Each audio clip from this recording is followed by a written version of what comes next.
All right, one last look at your traffic and weather for your ride in on this Tuesday morning.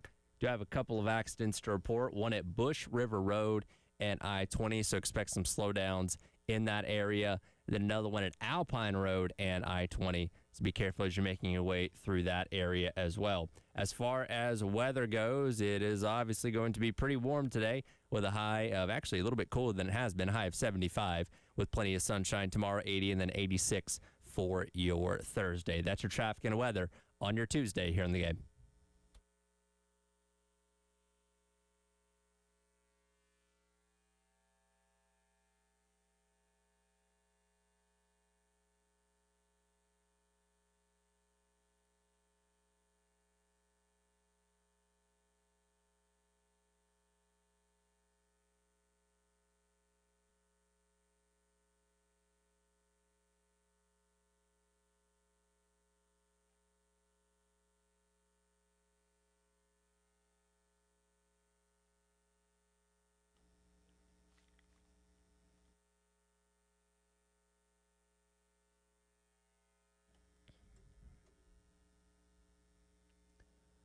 Oh, 9 o'clock on your Tuesday morning. Welcome in. It is the Extra Point. Tyler Head and Jack Veltri along with you here on the game. As we enter Kevin Schnall watch day number 2. Now, to my knowledge, Coastal did get back out to Conway yesterday. So, unfortunately, we can't track flights between here and Conway because that wouldn't make any sense. So, if you see somebody looks like Jeremiah Donati out on the coast or somebody looks like Kevin Schnall out at Halls sometime this week, let us know. We need as much intel as we can get. Yeah, I'm going to have to start looking at the, I can't remember the name of the website or the app or whatever where you can track the flights. FlightAware. Is that what it's called? Yeah, but I don't think Donati's flying to the coast. I think he'd probably drive there, right? No, I think they would fly. You think they'd fly out just for that? Dude, I think whenever they do these, I'm pretty sure, I know a few years ago when they did the Welcome Home tour, I think like Beamer, Lamont, and those guys, they flew from Columbia to Charleston for one of those events. So if they're flying there for that, then they can certainly, because they're trying to make this quick, man. I guess so. Yeah, I don't know. I guess I think about this in like normal people way of like, okay, but these are not. They're not normal people. These are not normal people. They have a jet. Yeah, I guess that makes sense. How long of a flight would that be? It's like, what, I would 10, 15 minutes. I don't know. Once you actually get up in the air, it's crazy. I think I was at the airport. It was for some baseball travel earlier this year. I remember seeing a flight from the Charlotte airport to Columbia. Really? So, I mean, a flight would be pretty quick, I would think. I mean... Because, me and my wife, when we went to Indy last week, we had to connect in Atlanta. That flight was, 38 minutes, which, normally I wouldn't fly to Atlanta. I would drive there, but it was for the purpose of connecting a flight. But, yeah, it's, about the time you got up to cruising altitude, they're like, all right, we're getting ready to land, so, put your little tray and stuff up. Right. So, yeah, going out to Conway would be probably half that. So I looked it up I don't know if there's an airport in Conway or maybe... There's got to be just a small one around there. Maybe if Mike Yuva is listening, he can shoot me a text. He's not still on his honeymoon, right? Yeah, he might be back by now, right? I mean, it's been over a week. Is he listening to us on his honeymoon? I wouldn't put it past him. Maybe. I hope he is. Mike, congratulations again. Congratulations, Mike. He's always monitoring the situation here in Columbia. But what I was going to say is, I don't know if there's an airport in Conway, but I know there's one in Myrtle Beach, right? That's right. Yeah, close by. The actual in-air flight time from Columbia to Myrtle Beach is about 45 minutes. So I don't know exactly what it would be. I mean, I'm sure there's some landing strip out there in Conway, but nevertheless, Jeremiah Donati is not driving. I don't know. Highly doubt it. Maybe he likes a long car ride, man. Gives you time to think. Gives you time to process what you're going to say. You can stop at Buc-ee's on the way out there in Florence. It'd be a great time. Yeah. Yeah, I guess that's where they need to do the interview is Buc-ee's. Yeah, the man with 1,000 things going on, I'm sure is going to. Well, look, I don't know, but I enjoy a long drive. If I'm by myself in a car, driving to Atlanta or whatever, I enjoy that. Therapeutic. You can put on music or a podcast or just think. I actually enjoy those kind of things. I do too. But nevertheless, He is not the average person. And as far as like what's next here, so again, we don't know for sure what the contact has been like with those guys. Can imagine there's probably been some sort of call. Just me speculating here. Probably been some call since then. I would think if he is their guy, like he's been rumored to be one of the top candidates for so long now. Yep. Like South Carolina's probably called him between the end of Coastal season and as we speak right now. Now the next step for Coastal, again, it was reported that they were getting back to Conway yesterday. Mm-hmm. They're going to have exit meetings. We've already seen a few Coastal guys hit the transfer portal. And from there, we'll see, right? I think you kind of mentioned it yesterday. And the more I thought about it, I'm like, the more I agree with you. Like, the sooner this happens, the better. Like, I don't think this should be, if it is going to be Schnall, it shouldn't be some long wait. I think I'd be a little concerned if we're into next week and there's no hire made. What that would tell me is that would potentially mean maybe they got a no from Schnall, or they're waiting to see what happens with these other guys. But I don't think waiting is necessarily the best option, because Schnall's really the top guy that's available right now. Your Steve Sabins of the world, your Dan Fitzgerald, all the other candidates pretty much, besides like a Todd Aaron Donato and some other guys, probably guys that aren't really super, super deep into the search. Your main guys, two of them are still coaching. Yep. So that's the thing. But I think if it is Schnall, if that's who they really want, I think they're going to try to get this thing done sooner rather than later. Yeah, and again, we know that all the back channels have been done, as Schnall even alluded to the other week, like, hey, I've not talked to them directly, but my representation, agent, whatever has. So we know the preliminary stuff's been done. It's now just the process of getting him and Donati in the same room, sitting down, having a formal interview, discussing, contract details, all that kind of stuff. That's the last step. Now, again, Schnall was in the process of being interviewed by Tennessee a year ago. It ends up turning it down. Was he their top candidate? That's debatable. So it is different here when you look at him as maybe being the number one guy consistently throughout this process. And he was also coming off of playing for a national championship last year. Now he's coming off of getting bounced in a regional, right? Now, again, he's got a lot of reasons to stay at Coastal, one of them being the fact that he's been pretty much a lifer there between his playing time being assistant and now being a head coach. But you're not quite riding the high that you were a year ago, coming off of nearly winning a national championship. It was, we've talked about, kind of a rough go to end the regular season and then getting bounced pretty quickly in the regional as well. A little bit of a different mindset coming off of a situation like that to close out your season. Absolutely. So we'll see. I don't want to put a timeline on it because I just don't know. I mean, I would think this thing plays out rather quickly, but who knows, right? We'll see. I don't know. I'd be surprised, really. If it's going to be Schnall, I'd be surprised if this thing just goes, deep into next week. But that's just my opinion. Well, regardless of who the next head coach is going to be, Schnall or somebody else, they're going to be dealing with a much different-looking roster as the day went on yesterday. Just more and more and more and more and more guys have entered the transfer portal. I think at last count, is it 16 total right now? Yes, so it got up to 16 late last night when Elijah Foster told me that he was entering the transfer portal. But besides that, yeah, it's at 16 now, and, dude, that number is skyrocketed. Like, the conversation we had on Friday about the over-under of whether it was going to be 2.5 more guys entering the portal, yeah, I should have hammered that because it is just jumped up significantly since yesterday. So by count here, and this is just guys that are either out of it, that still have eligibility left and have not entered their name in the portal, 4, 5, 6, 7, 8, 9, 10, 11, 12, 13, 14, about 15-ish guys I think are still on this roster right now. Yeah, it sounds about right. I don't know the exact count, but yeah, this roster is definitely, when you include all the guys that are out of eligibility too, so you got 5 guys on top of that, yeah, you're at 21 players right now that won't be on this team next year. Now, let's preface this, though.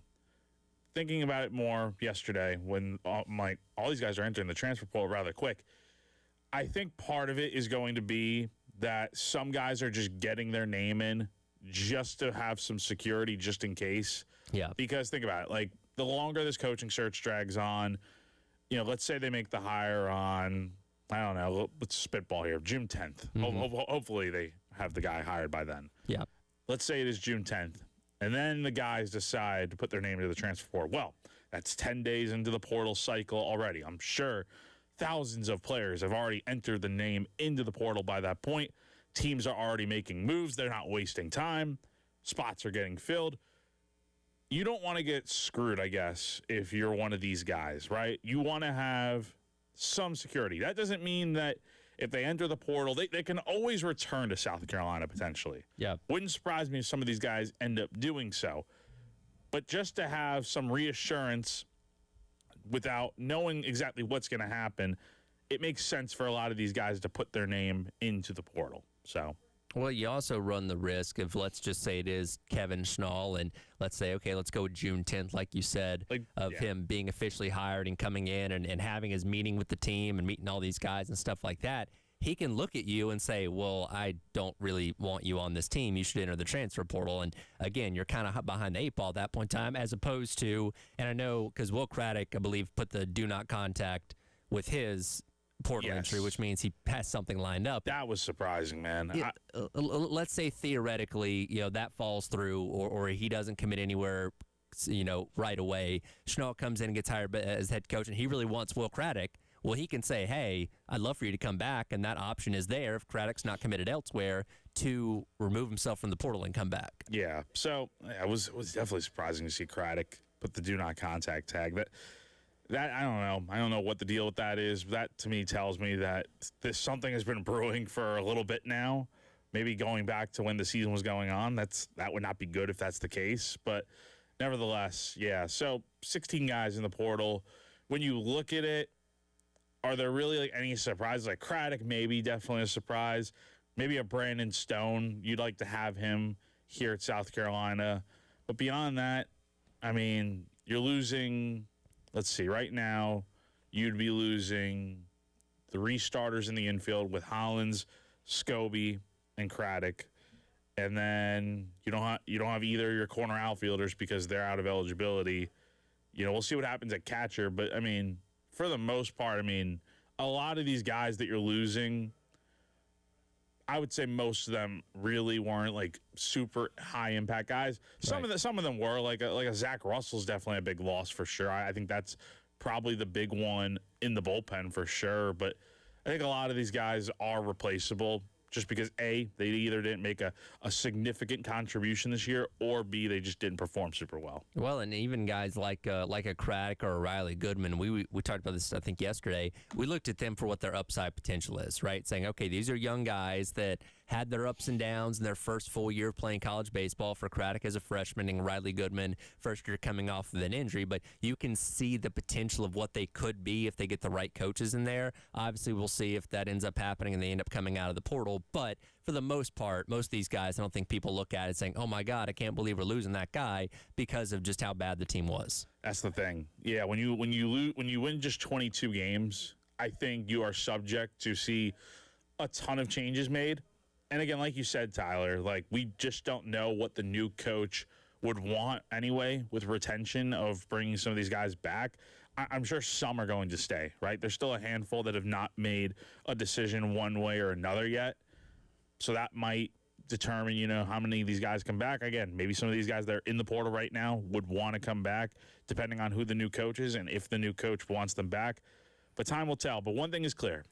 This roster is going to look a lot different next year, and maybe that's for the best, right? Because after you have the worst season in program history, you need to make changes across the board.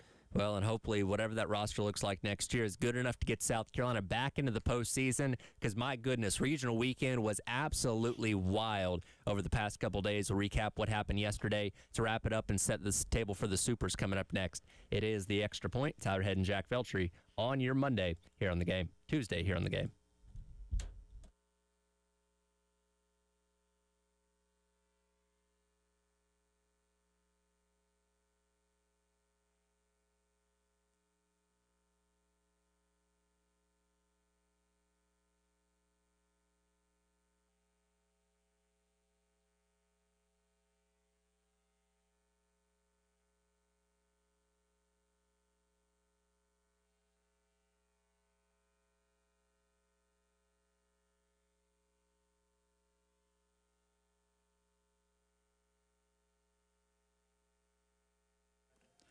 At AAA Heating and Air, home comfort is their top priority. Call today at 803-677-1500 to schedule a seasonal maintenance appointment. Let AAA Heating and Air's qualified technicians put your mind at ease with a thorough inspection and cleaning of your heating and cooling system. Join their popular AAA Comfort Club to take advantage of special extras such as flexible visits, added discounts, and priority scheduling, and so much more. At AAA Heating and Air, they also offer indoor air quality products that work with your HVAC system to improve your home's air quality. Cleaning the air eliminates common household odors, removes allergens and pollutants, and can even improve sleep and reduce the spread of some viruses. So go to callAAAtoday.com. Again, that is call 3A's AAAtoday.com for more info. Tell them Jack from 107.5 The Game sent you on over.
There's Taki's mom.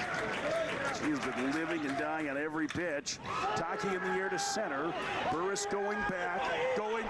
That ball is gone. It's gone.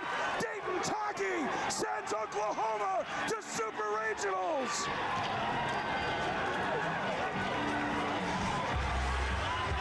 Welcome back in. It is the Extra Points. Howard Head and Jack Felcher with you here on your Tuesday on the Game. That was the call yesterday on ESPN is yes, indeed, Oklahoma defeats Georgia Tech in the Atlanta Super Regional in the winner-take-all elimination game with a walk-off home run in the bottom of the ninth by Dayton Taki after Oklahoma came back. They scored, bottom of the 10th there. That was extra innings. They scored 4 runs over the final 3 innings between the 7th and the 9th, and then hit that walk-off there to end up advancing out. And now both of the top 2 seeds in UCLA and Georgia Tech not advancing to Super Regionals. It's crazy. It's crazy that's happened for a second year in a row. And I think this just only further adds to the case that we need to scrap the idea of March Madness with not enough upsets happening and turn it into May and June Madness, because it is, when do you see this happen? Right? I mean, we saw it almost a decade ago in college basketball with the number 1 overall seed getting upset by a 16 seed. But this has now happened 2 years in a row where the number 1 national seed is already out of the tournament, and then you get the number 2 national seed, a team that, with a coach that we were just talking about a week or 2 ago, would be a great fit here at South Carolina and has done absolutely magnificent things at Georgia Tech. And both those teams are out of the postseason already. It's crazy. And there's just and it's not even just those 2 teams. I mean, Florida went down yesterday, they were 2-0 in their regional and then lost 2 games to Troy. I mean, they're another example. It is wild out there with what's happening in regionals, and it's so much fun to watch. Yeah, and James Ramsey, the coach of Georgia Tech, under fire for some of his decisions yesterday. And look, when you get this deep into a regional and you're in your 7th game, your pitching and your bullpen is going to be exhausted in a lot of ways. He ends up throwing out Tate McKee, who threw 106 pitches on Saturday. He comes out there for the 9th, obviously ends up giving up a run that allows the game to go to extra innings, and then he obviously gives up the walk-off home run there in the bottom of the 9th. So and again, when you're that deep into it, you only have so many options, but Ramsey under fire for some of those decisions that he made yesterday of who to use in those kind of situations. Yeah, and I saw the same thing with Florida and Kevin O'Sullivan. But here's the thing. You really run out of arms when you're playing at most 5 games, right? And, I mean, you're using guys that you normally would not use otherwise. You may have to bring some guys back out there. But it's happening across the sport. So, look, you can't really fault some of these coaches. Some of the decisions may seem questionable, but given the circumstances of what you're trying to do, I think you got to just throw everything out there, and I think that's what we've seen. Maybe environment of the weekend goes to the Morgantown Regional, where this happened yesterday. Season, but he's got 18 doubles. Into center field, it gets down around third is Kresser. Cue Country Roads. West Virginia wins it in 10.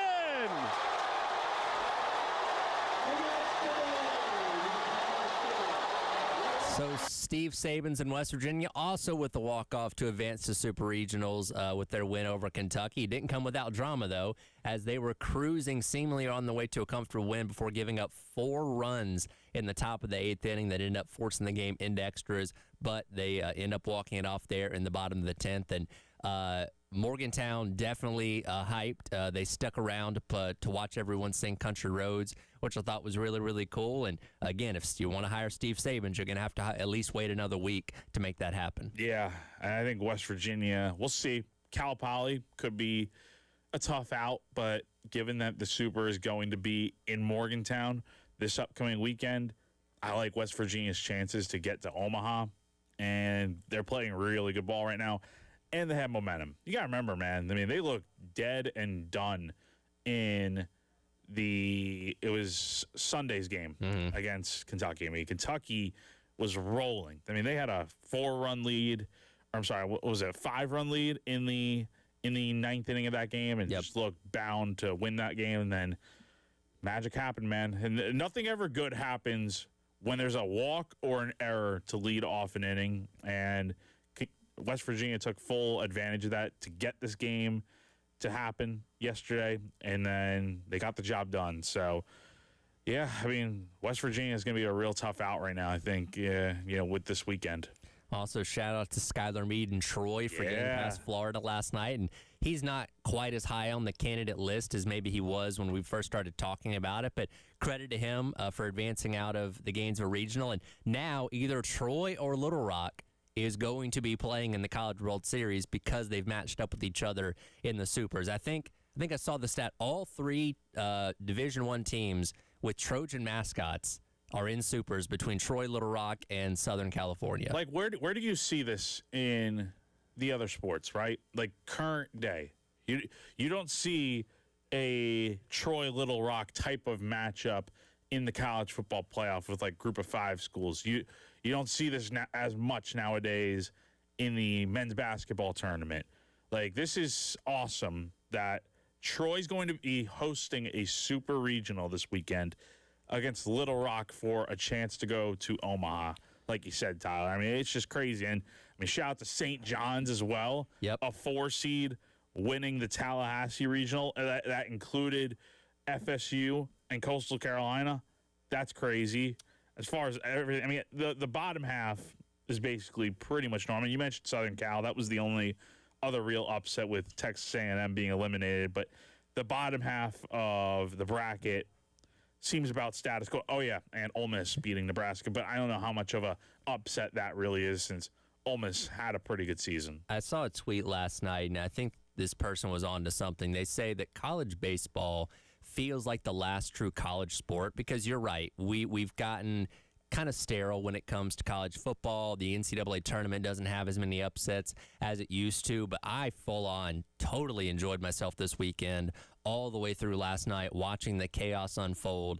And it wasn't like this year's an anomaly. We went over the numbers the other day. Since 2021, the average number of regional hosts to not advance out of the first round is 6.5, and that was right on par with 7 of them going down over the course of the weekend. This is a tournament that's delivering on the chaos and randomness to a degree that we've loved for so many years across other college sports that just aren't there anymore. You just can't predict baseball, man. You just never know what's going to happen. When a team gets hot, like, I know they didn't win the regional, but like a Milwaukee. I was rooting so hard for them. I know. Like, what'd you say? Milwaukee start off the season 5-22? Yes. And they end up, I think they were, 27-31 heading into the postseason here. I mean, you just can't predict it because when a team gets rolling and they win their conference tournament to get in, they've got momentum. And we see it all the time in Major League Baseball, too. Like, the hottest team in the postseason, heading into the postseason, typically wins the World Series, regardless of their current standing, right? Yep. So and I think that's what we're seeing here. Just a lot of underdogs that won their conference tournaments, got into the postseason, are just rolling right now, and there's nothing really slowing them down. That being said, a lot of SEC representation still left standing. You'll have 2 SEC on SEC's super regionals with Auburn and Ole Miss, and Georgia and Mississippi State. Texas takes on Oregon. You've got Alabama taking on St. John's, and then Oklahoma taking on Kansas. So you're at least guaranteed 2 teams from the SEC to be in Omaha. Gotta love a Kansas-Oklahoma Big 12 matchup out there at Hoagland Ballpark. That goes back to the Big 8 days. That's old school. I know, it's kind of crazy, but early look at this. What's like the matchup for super regionals that you're looking at right now is like, that's appointment television right there. Is there one in particular? I think, and it's obvious I'm going to say this, but I've seen a lot of people point this out. We had Jamie Bradford on the show yesterday, and he threw out this prediction that a lot of people think the winner of the whole thing is going to come out of the Athens Super Regional between Georgia and Mississippi State. I would agree. I think those 2 SEC on SEC matchups are probably the most intriguing to watch. But yeah, Georgia, Mississippi State, I think that's a really fascinating thing to watch. That pitching staff going up against that offense. And remember, Trey Phelps is going to be out for game 1. That's right. So that'll be really interesting to watch out there in Athens. And just for the sake of watching 2 teams that shouldn't be in this situation or wouldn't expect to be in this situation, I think Troy and Little Rock is something you at least have to watch to see how both teams are in that kind of situation. Like, that's just crazy. We're going to see one of those teams get to Omaha. That is just awesome to see. Yep, very, very cool. So excited for that. Again, all those super regionals happening this upcoming weekend. Talk about those more as the week does roll along. But we are 95 days away from South Carolina, kicking off the 2026 football season. We'll talk about the number 95 on the other side. It is the Extra Point. Tyler Head and Jack Feltree along with you here on your Tuesday on the Game.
All right, welcome back in. It is the Extra Point. Tyler Head and Jack Veltri with you here on your Tuesday on the game.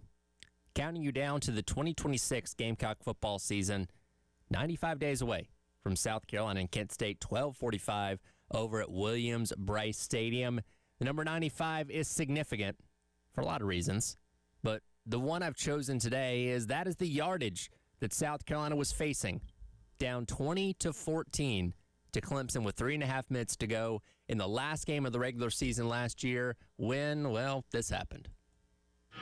And now we got 95 yards to change the absolute feeling of the season. You know what I say, Todd? It's times like this that heroes are made. Sellers, Harbor, Jacobs in the ball game. Faison's in the backfield. Nick throwing curl route, knocked up, and it's picked off. Jones, the free safety, caught it out of the air. Oh. And just like you might think,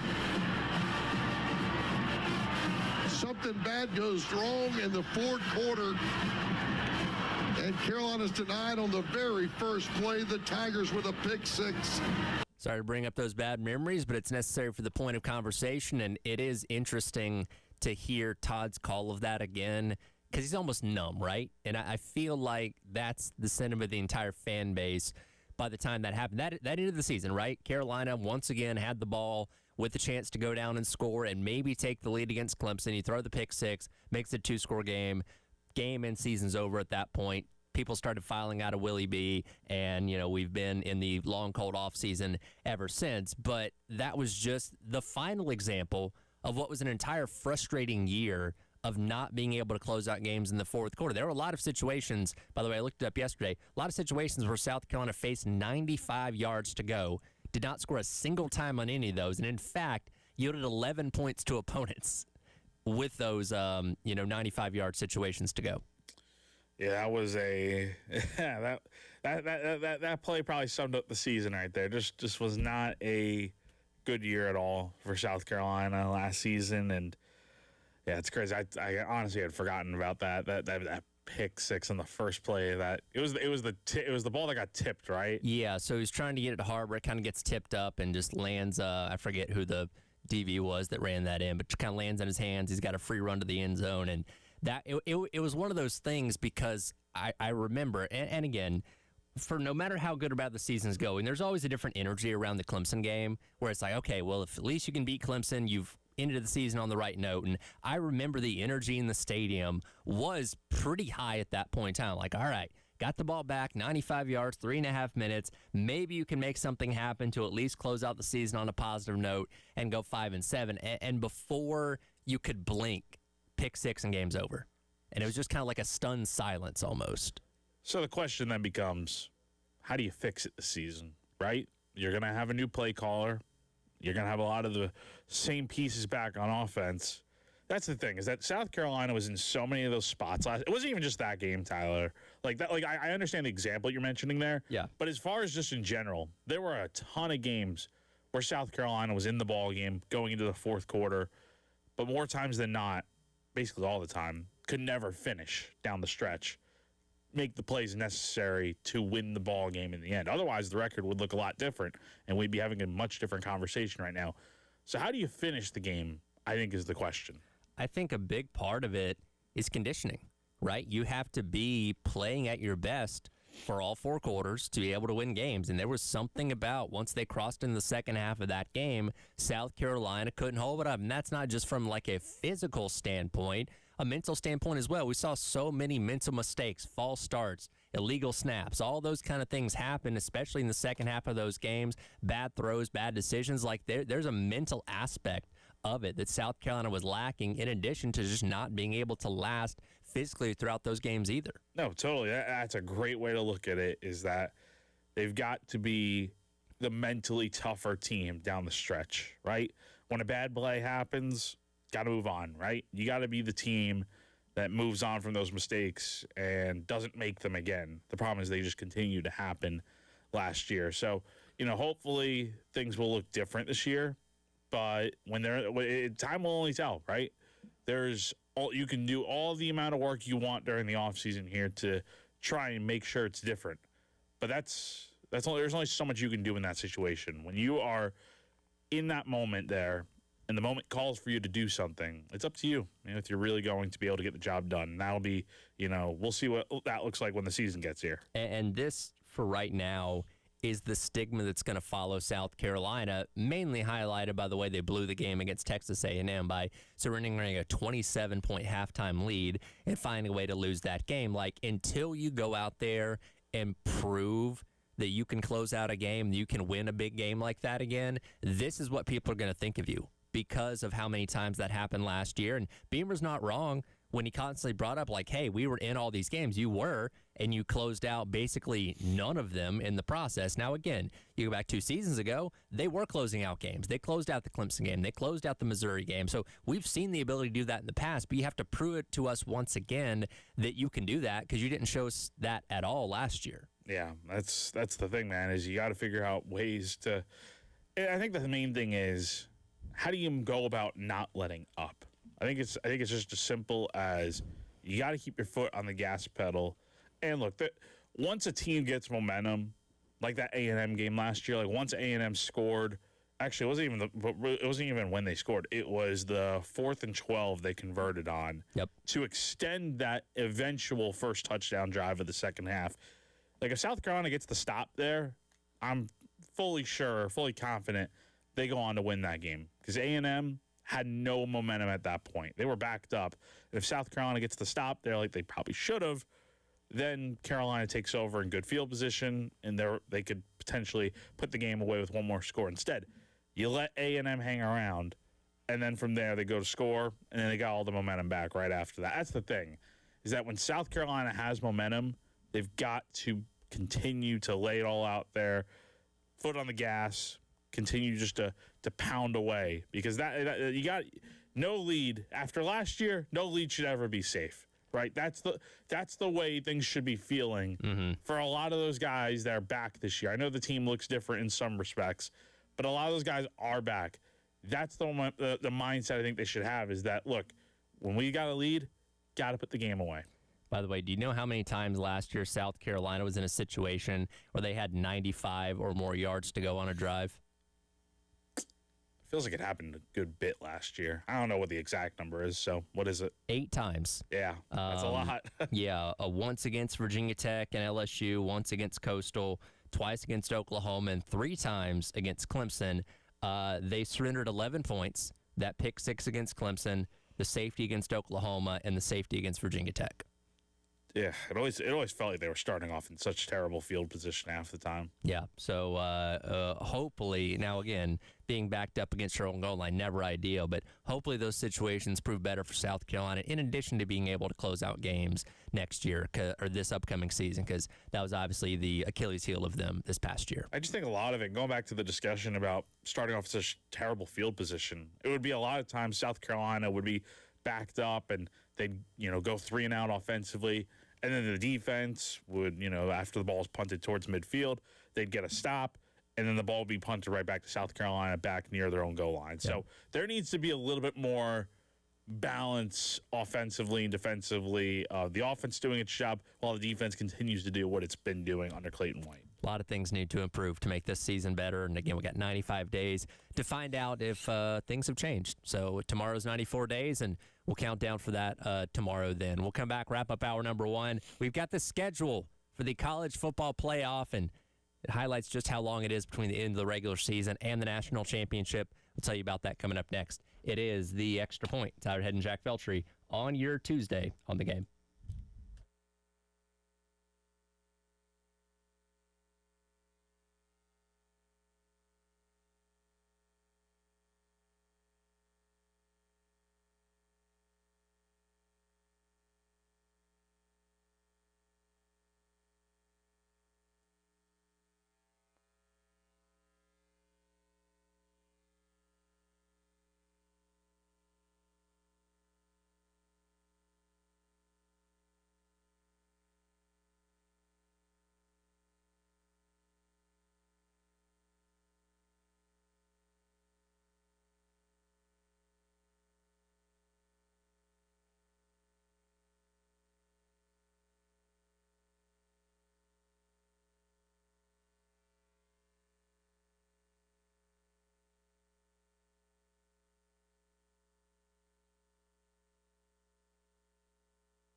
All right, welcome back in. It is the Extra Point. It's Howard Head and Jack Felcher wrapping up hour number 1 on your Tuesday here on the game. Yesterday, the college football playoff officially released the broadcast schedule for all of its games coming up this year, and we knew what date the national championship game was on. We've known this for a while, that being January 25th, but I was curious, and I looked it up yesterday. It's 58 days between the end of the regular season on November 28th and the national championship being played. That is another 2 months between when most teams will wrap up, or a lot of teams will wrap up their year. Unfortunately, Carolina wrapped up theirs on the end of the regular season last year. And when we figure out who the national champion's going to be, there's going to be, 13-day window between the last quarterfinal and the first semifinal, and then another 10 days between the last semifinal and the national championship. There's zero reason for there being a 2-week break between the quarterfinals and semifinals. It should be just like any other playoffs you have. Like the NFL is the perfect example.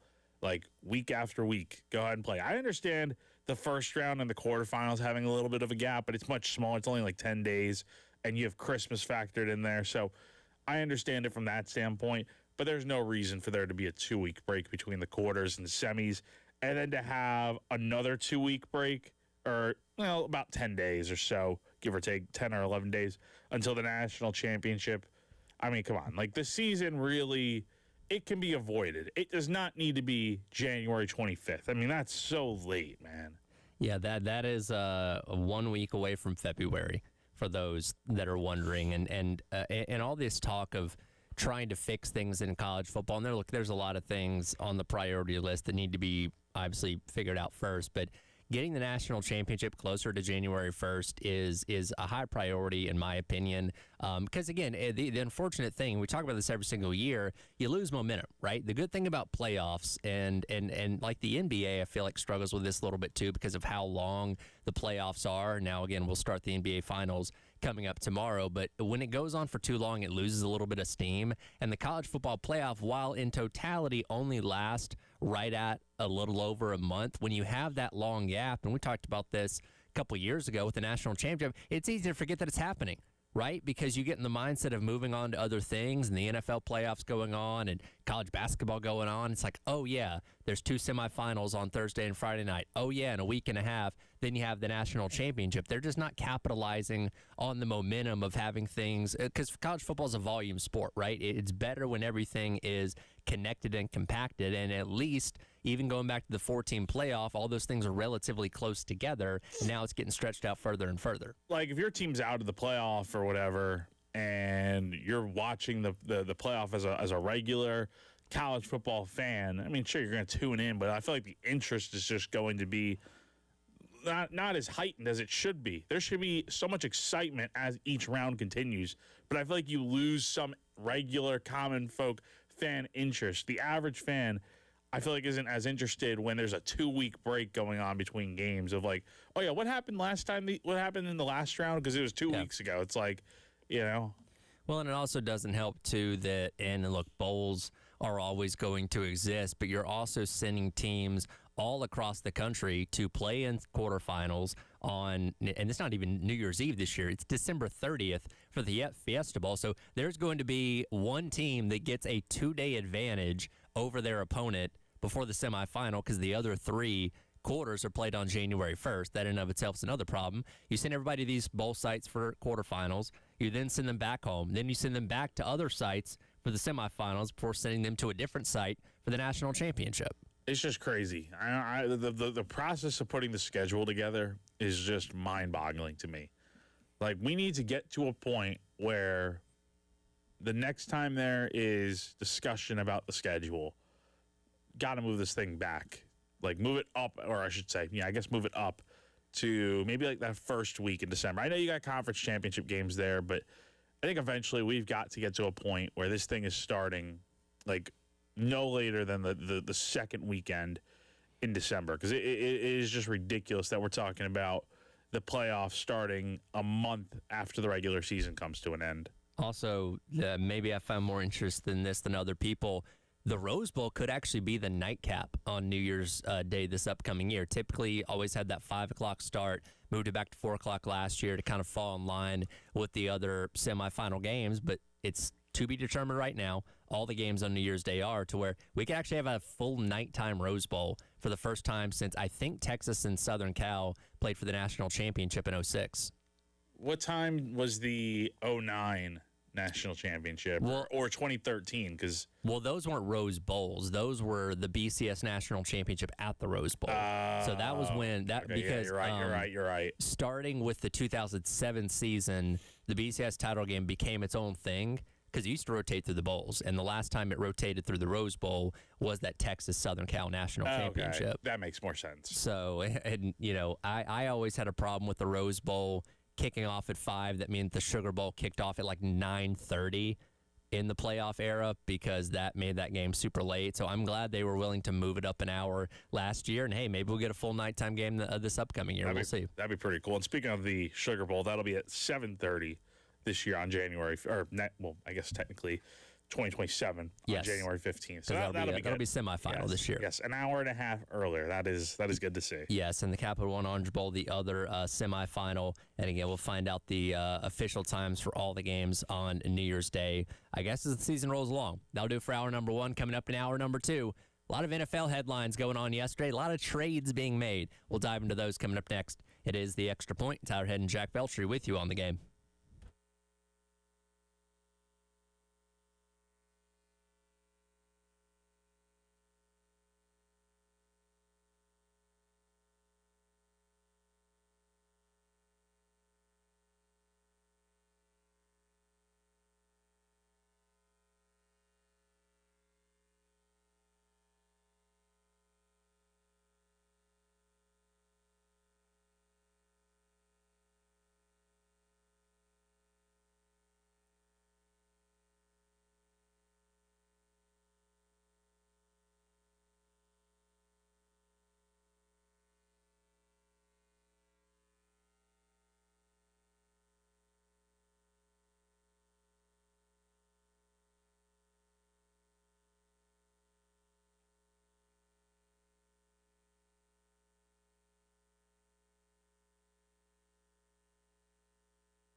much time is on the clock. They got their starters in.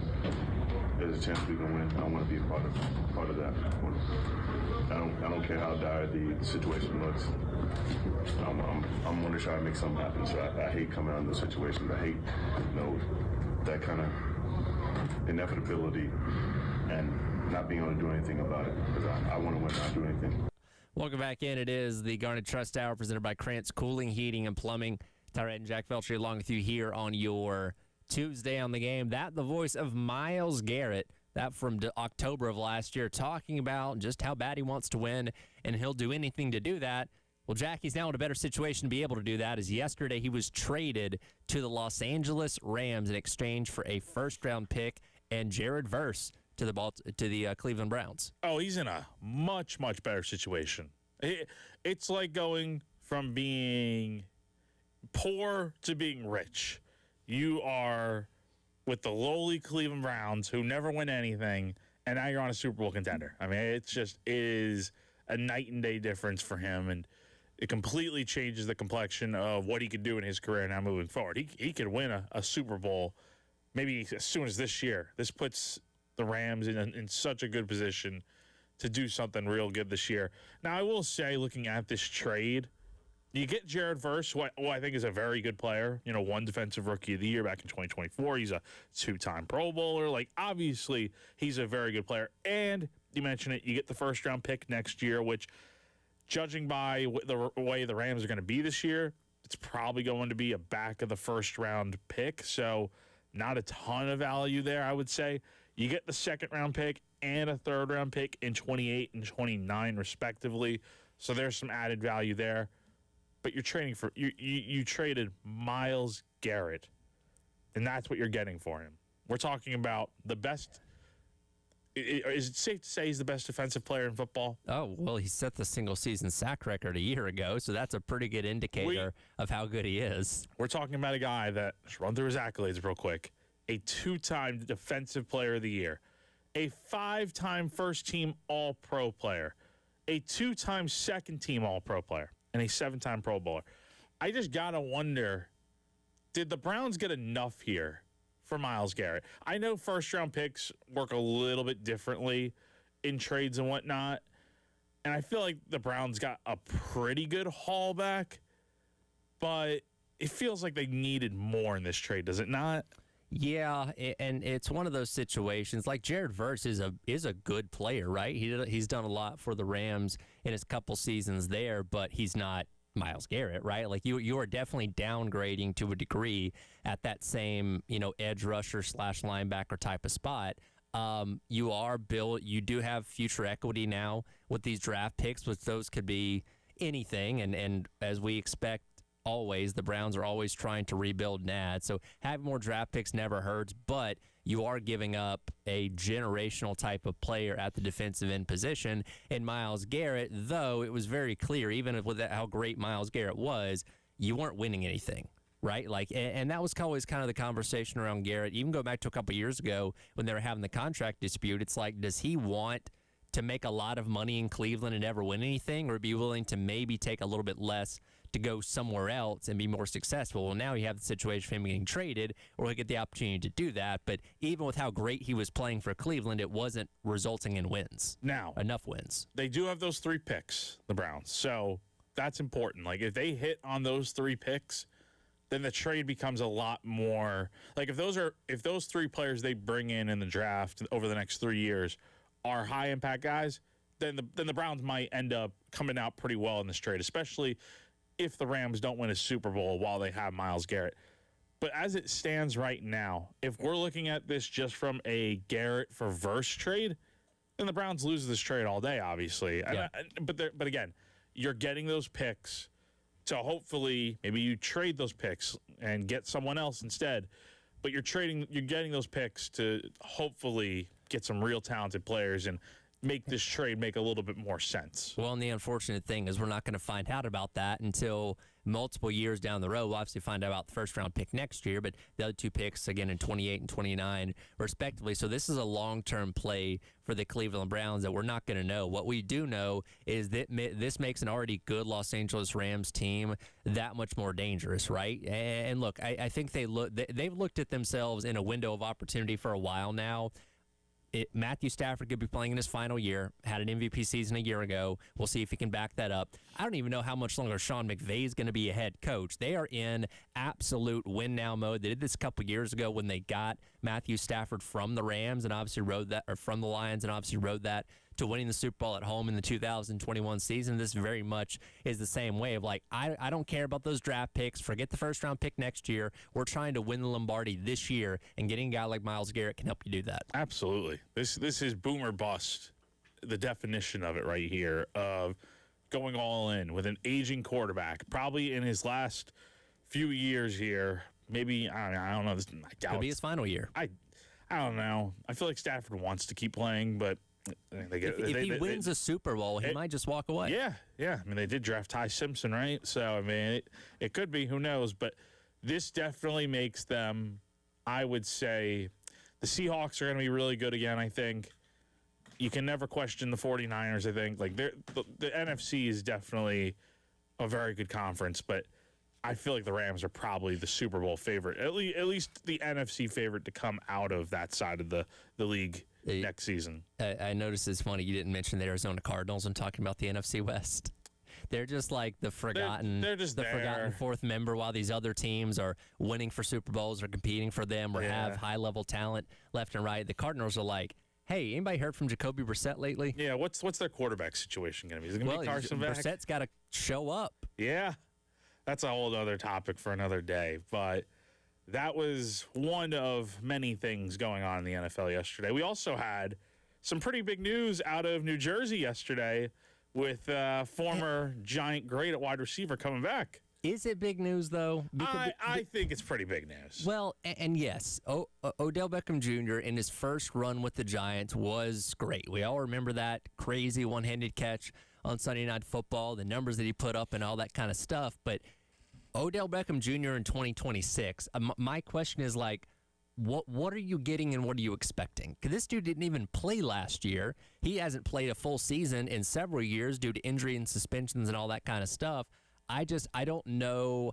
Is this like a nostalgia run? Is this like something that gets people in the seats to just see OBJ? Because I don't know if I'm expecting him to be like a super high-level contributor necessarily. But I don't think he has to be, right? If you can get similar production to what he did with the Ravens in 2023, then I think that's where you make your money on bringing him in, right? Because you look at that season he had with the Ravens. He had 35 catches for 565 yards. He had 3 touchdowns in 14 games with 6 starts. If you can get that, because you're not asking him to be wide receiver 1, right? You don't need him to be wide receiver 1. Can he be your third or fourth option and bring him in certain situations? Yeah, absolutely. And he's only 33, right? Now, in football, that's a little bit older.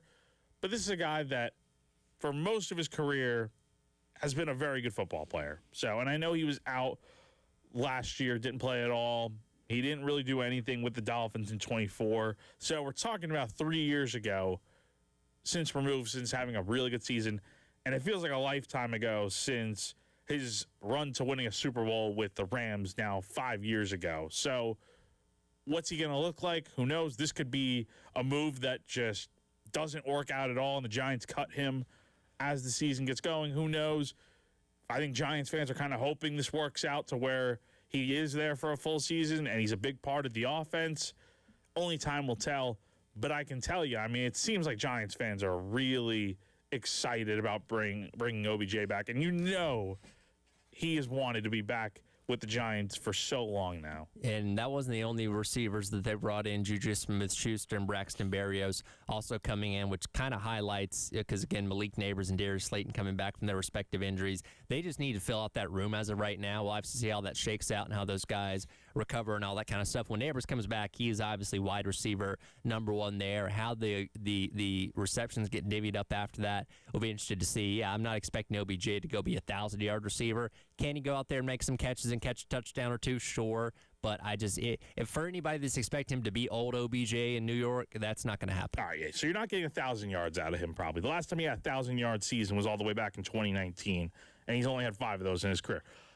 I will say this, though. What do we consider, what would be worth the value of bringing him in? Is it getting halfway to 1,000 yards? Is it a 500-yard season? Like, what is Tyler Head looking at as a successful season for bringing OBJ in? If you can get him over 400 yards and like 3 touchdowns, I'd say that's pretty solid. And again, he's got to stay healthy too. That's another thing. Injuries have obviously had him, nicked up for several years. If he can stay healthy, play a full season, get you over 400 yards and and 3 or more touchdowns, I'd say that's solid. Because again, you're not expecting him to be wide receiver number 1. He just has to be somebody there that is a complementary piece in your wide receiver room is option 3 or 4. Like he could, with the other guys you mentioned, bringing it, like I think he's a better receiver than Juju Smith-Schuster and Braxton Berrios, but is he better right now than Darius Slayton or Malik Neighbors? No. But keep in mind, like you said, those guys are returning from injury. Like, when are they going to be back? Where are they going to be at in their recovery process when they're back? How good are they going to be immediately when they return? OBJ could be a factor here early on in the season. But when that room is fully set, fully healthy, don't forget about Jalen Hyatt too, who I guess apparently OBJ right now is wearing number 3, and Hyatt obviously, who's been with the Giants for a few years now, is wearing 13. So I guess OBJ is not going to be wearing 13 with the Giants. That feels a little bit weird. I don't know, but nevertheless, that gives the Giants the opportunity to sell more jerseys then, because now you got to go buy a new OBJ jersey. I don't know, man. If I'm a Giants fan, I'd be annoyed about that because it's like, man, he belongs in 13 if he's back with the Giants. But he could pay Hyatt to get the jersey. But still, that was his college number and whatnot when he was at LSU. So I understand that part of it. But I think OBJ is going to have himself a role on this team. I think he's going to have to with the way they've been banged up in that receiver room, and when those guys are getting back, their top guys, that is, we'll see. But he could be an impact guy, I think, for sure. And I would take 400 yards out of him. If I'm a Giants fan, I would say 400 yards, 3 touchdowns. You don't need him to be what he was when he was making all those great catches back in the day. You just need him to be serviceable, I think. Yeah. By the way, is that catch? Because I think it was the Cowboys on Sunday Night Football. It was like 2014, I think. Yeah, 2014. Is that like a top 5 play in NFL history? I think that's the greatest catch I've ever seen. I mean, tell me otherwise, but I think as time goes on, maybe people think it's a little overrated. Mm-hmm. But still, for the time, never seen anything like that before. Yeah, it was a 3-finger catch too. Like, I remember growing up, and people would like if you're a kid, you're trying to recreate that catch in the backyard, like that's the impact that type of play had. That, and I haven't bought a Madden game in several years, so I don't know if it's still featured, but that became a catch animation in Madden, immediately after that, where you could make those kind of ridiculous catches. It had a pretty big ripple effect on the NFL, and again, I'm struggling to find a catch that's better from an athleticism standpoint. Obviously, it was a Sunday Night Football game in the regular season. The meaning of it, in the grand scheme of things, not as great as Edelman's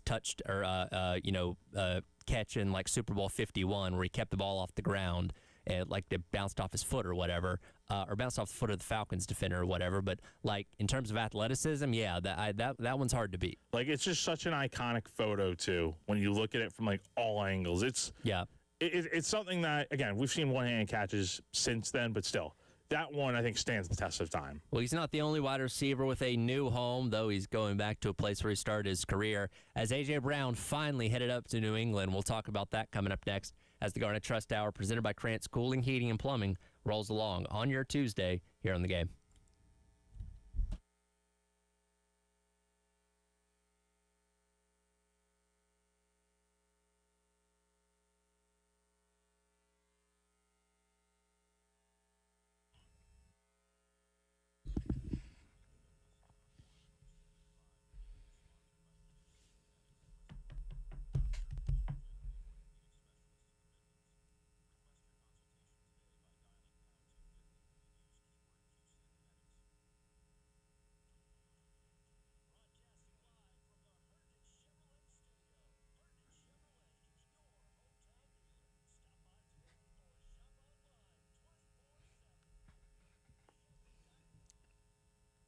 All right, everybody, let's tell you about our friends over at Krantz Cooling, Heating, and Plumbing. As always, the presenting sponsor of the Garnet Trust Hour on Tuesdays and Thursdays here on the game. Krantz Cooling and Heating has been providing great HVAC services to Midlands residents and businesses since 1983. And now that same great service that you're accustomed to for your heating and your air conditioning now applies to the plumbing line. You can hit them up at 803-672-3224. You can also go to their website at krantzcooling.com. That's Krantz, cooling with a K.com. You can text them directly from their website. Let them know about what HVAC issues you're seeing at your home or business, what plumbing problems you're having. They'll schedule an appointment, come out, take care of it. Shout out to Justin Krantz, the general manager there. They do an incredible job. They've been out to my home in Wes's. Let them come out to yours. krantzcooling.com.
All right, welcome back in. It is the Garnet Trust Hour presented by Krantz Cooling, Heating, and Plumbing here on your Tuesday on the game. A couple more NFL headlines want to hit really quick.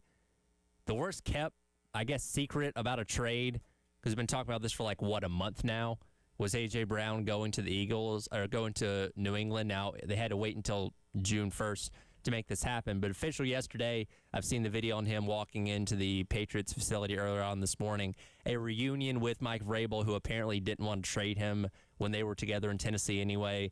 And now he's gone from one Super Bowl contender to another. So good situation. No, very good situation. This definitely helps out the Patriots in a lot of ways, adds to their offense, gives Drake May another playmaker to work with, and gives him a true, real wide receiver one here. I know he had Stephon Diggs last year, which definitely Stephon's a good receiver, but I would say A.J. Brown, pretty good receiver right now with the way he's had all but 1 year in his pro career, he's been a 1,000-yard receiver. So, very impressive. Well, and, he was, in a lot of people's opinion, the catalyst to the drama that was going on with the Eagles, or at least part of the drama going on by being frustrated with lack of targets, the way the offense was working, all that kind of stuff. So now the Eagles have ridded themselves of A.J. Brown. My question is, okay, does this mean everybody's kumbaya now and everything's good, or is drama going to manifest itself in another way? Because that seems to be something that's been plaguing this team for years now. For A.J. Brown with New England, if he's not getting his targets, then it may be a problem. I think he'll get his targets. He'll get his targets, but as long as that, I think that was also part of the issue for sure with the end of his Eagles, run. As good of a receiver, he still had a 1,000-yard season last year, but for him, I'm sure he'd like to be targeted more. So, which is why, part of why this trade happened. But for the Eagles, the bigger question here is who's Jalen Hurts throwing to, right? What is their plan heading into this season? I think is the big question. More targets to Devonta Smith, I guess. I guess so. Dallas Goedert. I don't know. That's the question there. And is this going to help the Eagles be better? On the field, you lose a 1,000-yard receiver. You get a first-round pick and a fifth-round pick out of it, but you're losing A.J. Brown. That's kind of a big deal there. I don't care what issues he has. Very good receiver.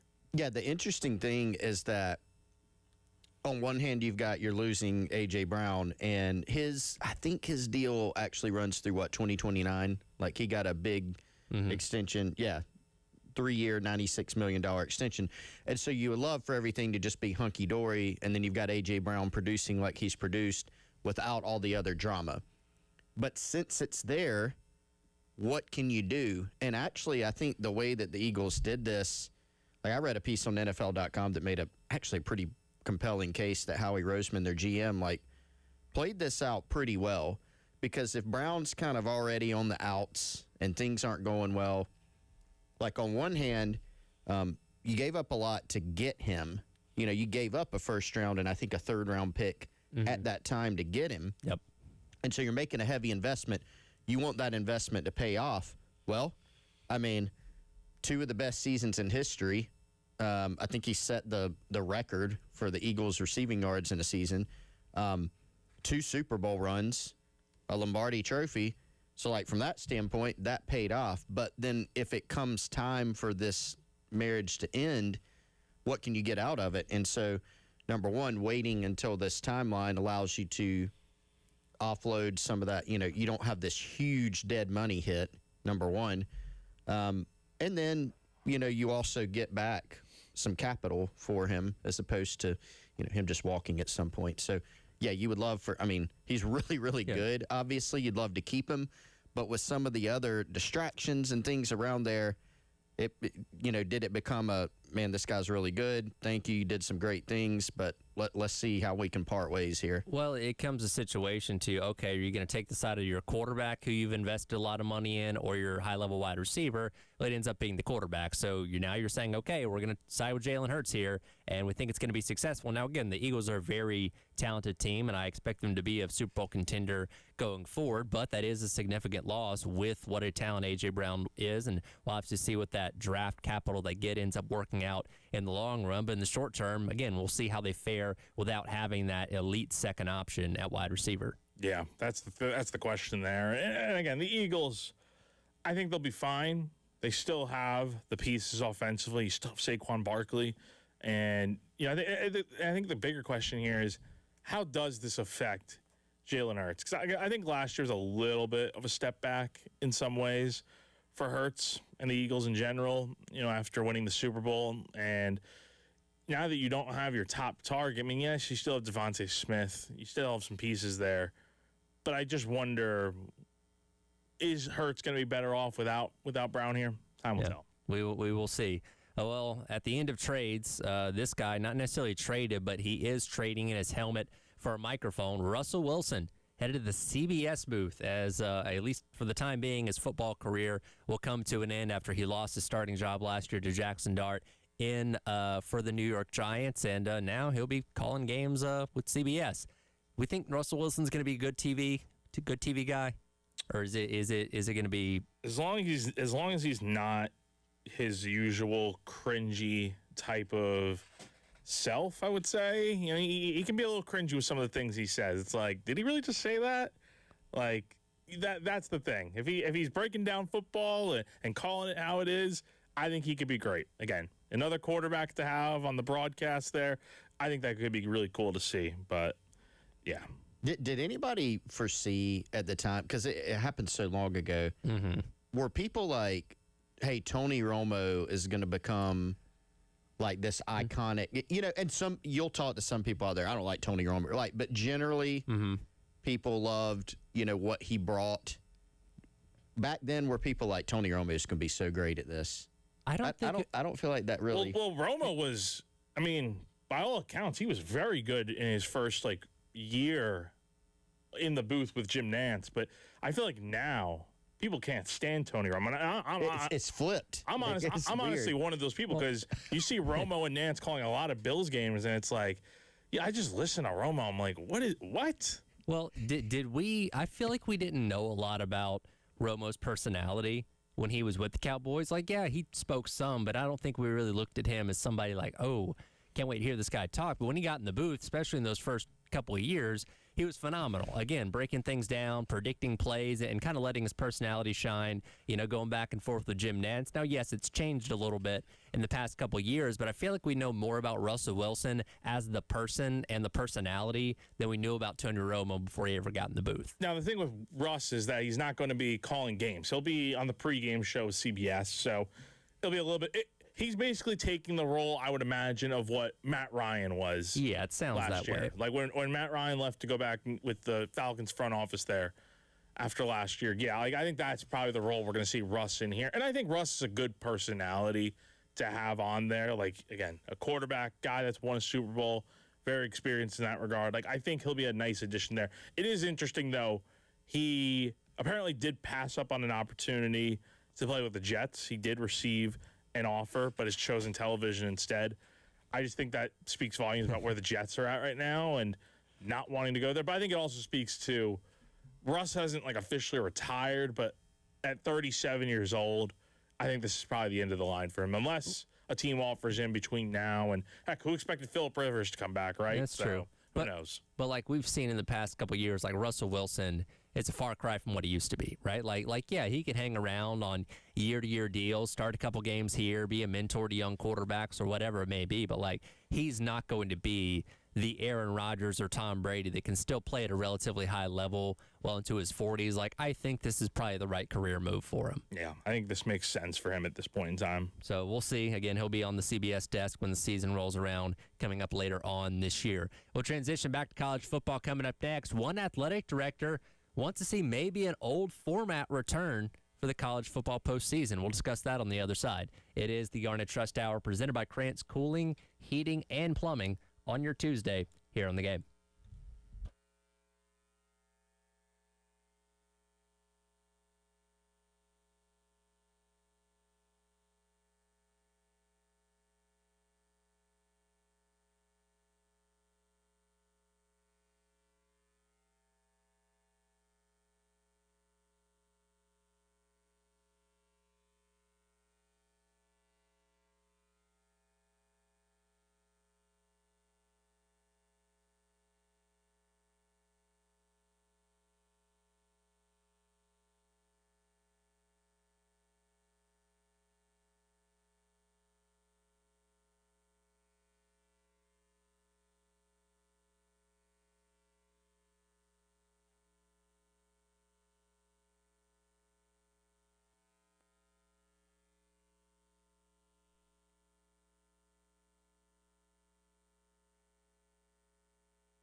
Welcome back in. Garnet Trust Hour, presented by Krantz Cooling, Heating, and Plumbing. Tyler Head, Jack Veltri, and Chris Clark along with you here on your Tuesday on the Game. Oh, there's always a discussion about how to fix the college football playoff format, whether it be the number of teams, the way the schedule works out, the committee. A lot of things are always on the table. And Tennessee Athletic Director Danny White recently in an article with On3 discussed his desire to maybe bring back at least part of an old format to assist with the College Football Playoff Committee, that being the BCS formula that, again, used to help decide who the top two teams that were going to play for the national championship were via the computer poll, which had an algorithm that pulled in a lot of various rankings to spit out a number to determine where every team was ranked, and there were no humans really involved with that computer process at all.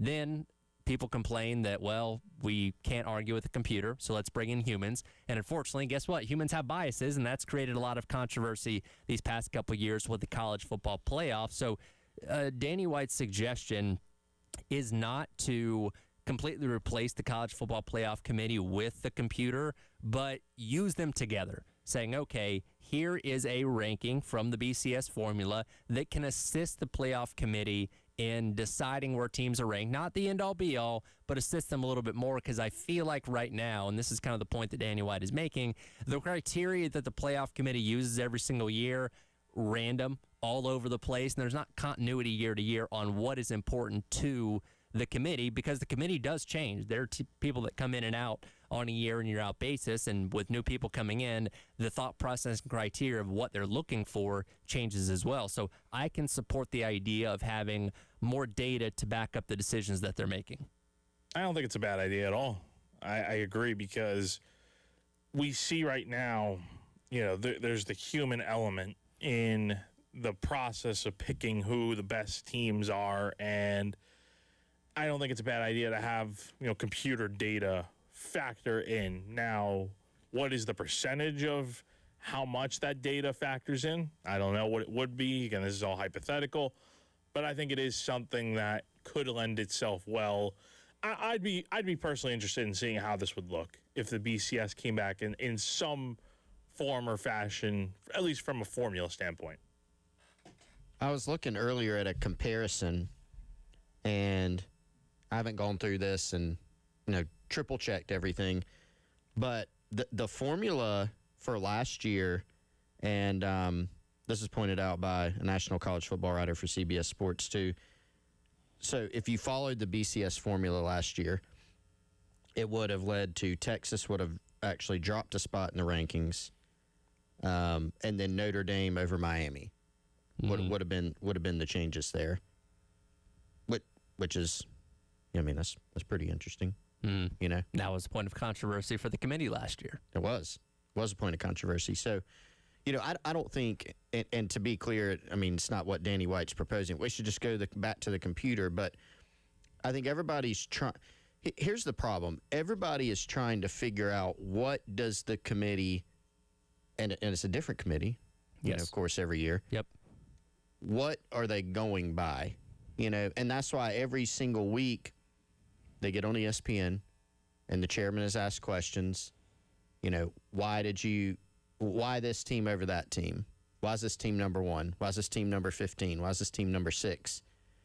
And typically, we saw this a lot in the year that South Carolina was heavily in that mix. Right. What are you considering? And sometimes those answers are not satisfactory. Or sometimes sometimes you just hear an answer like the whole data point thing that Ward Manuel brought up, and you're like, that doesn't make any sense. Sometimes you get an answer, and then you dive into it, and you're like, I don't really see what they're seeing. So the idea that I think trying to standardize a little bit more what they're looking at, that's going to be hard to do when it's just humans. But if you give them a computer, then you have to figure out, well, how much are they supposed to weigh the computer? Like there's problems with all these models. And the College Football Playoff Committee operates a lot on the we think system. We think this team is better than that. We think this team, based on what they've done against this schedule or that schedule, is better than this one when we don't have as much head-to-head. to compare, unlike, with Notre Dame and Miami there. And while maybe going back to involving the BCS formula isn't the direct answer, White also points out something interesting here because, again, you pull references from other sports. He mentions that, like with basketball, right, there's a committee of people that decide who the now 76 teams that are going to be in the NCAA basketball tournament are going to be, but it's very data heavy, right? You have RPI, you have net rankings, you have different quadrants for your wins, quad 1, 2, 3, and 4, that really tell the story and help determine which teams are best fit for the NCAA tournament. That doesn't mean they always get it right, and there's obviously controversy. We talked about Miami of Ohio and the debate if they should get in or not and all that kind of stuff, but their stuff is more backed by data and analytics than I feel like what the College Football Playoff Committee does. And I think we've talked about this before. Can you ever establish quad wins in football that can paint a better picture of what your strength of schedule is, what your win quality is, and stuff like that? I feel like relying on that more to determine the 12, 16, or 24 teams that get in the college football playoff wouldn't be a bad idea if we could figure that out in the future. It could certainly help. Yeah, like if you rank every one of the, 128 FBS 136 now. 136? No, 138. 138. Yep. So you rank every team 1 through 138, right? And it can change during the year because some teams maybe at the bottom of the totem pole get a lot better, and that improves the standing of whether it's you can go from like a quad 3 to a quad 2, quad 4 to quad 3. You know what I mean? So I think that could be impactful. But we've seen teams kind of stray away from scheduling. Some, like a South Carolina, for instance, canceling these home and homes with Miami and North Carolina. Like, teams are, you'll see some big-time matchups still. Like, you'll see Bama and Florida State this year. You'll see Ohio State and Texas. But in the future, I don't think we're going to see a lot of these huge big-time games just because we've seen the committee doesn't value that as much. And plus, if you lose, I mean, it counts as a loss. We've seen the committee look at those 10 wins, regardless of how you get them, and that's enough to get you into the playoff. So we need to find a way to make the strength of schedule matter and get back to a point where teams are willing to schedule these big-time early season matchups. Well, that's the thing, and you're very right there. They're counting wins at this point in time, which is why teams like Carolina and all these other schools are canceling these power conference, out-of-conference matchups because you're better served at this point in time playing Kent State or playing Towson and try and get yourself to that kind of magic number of maybe 10 wins, because it seems like the committee's going to view that better than, okay, well, you played Miami and lost to them, but it was a one-point game, in overtime or something along those lines, and it was really, really close and really competitive. Like, it's very clear that that's not something that's going to matter as much when it comes to that committee process, and if we could ever get to determining a different way to look at it and be more data heavy or analytic driven like these other sports are, that might end up being the answer. Again, a lot of things to figure out in college football, but I thought it wasn't a bad suggestion to say, hey, the BCS formula wasn't terrible. I know people, hated the fact they couldn't argue with the computer, but it was data driven and analytically backed, and maybe that's something that can help out the playoff committee if we did decide to bring something like that back. So we'll obviously see, but not a bad idea there from Tennessee Athletic Director Danny White.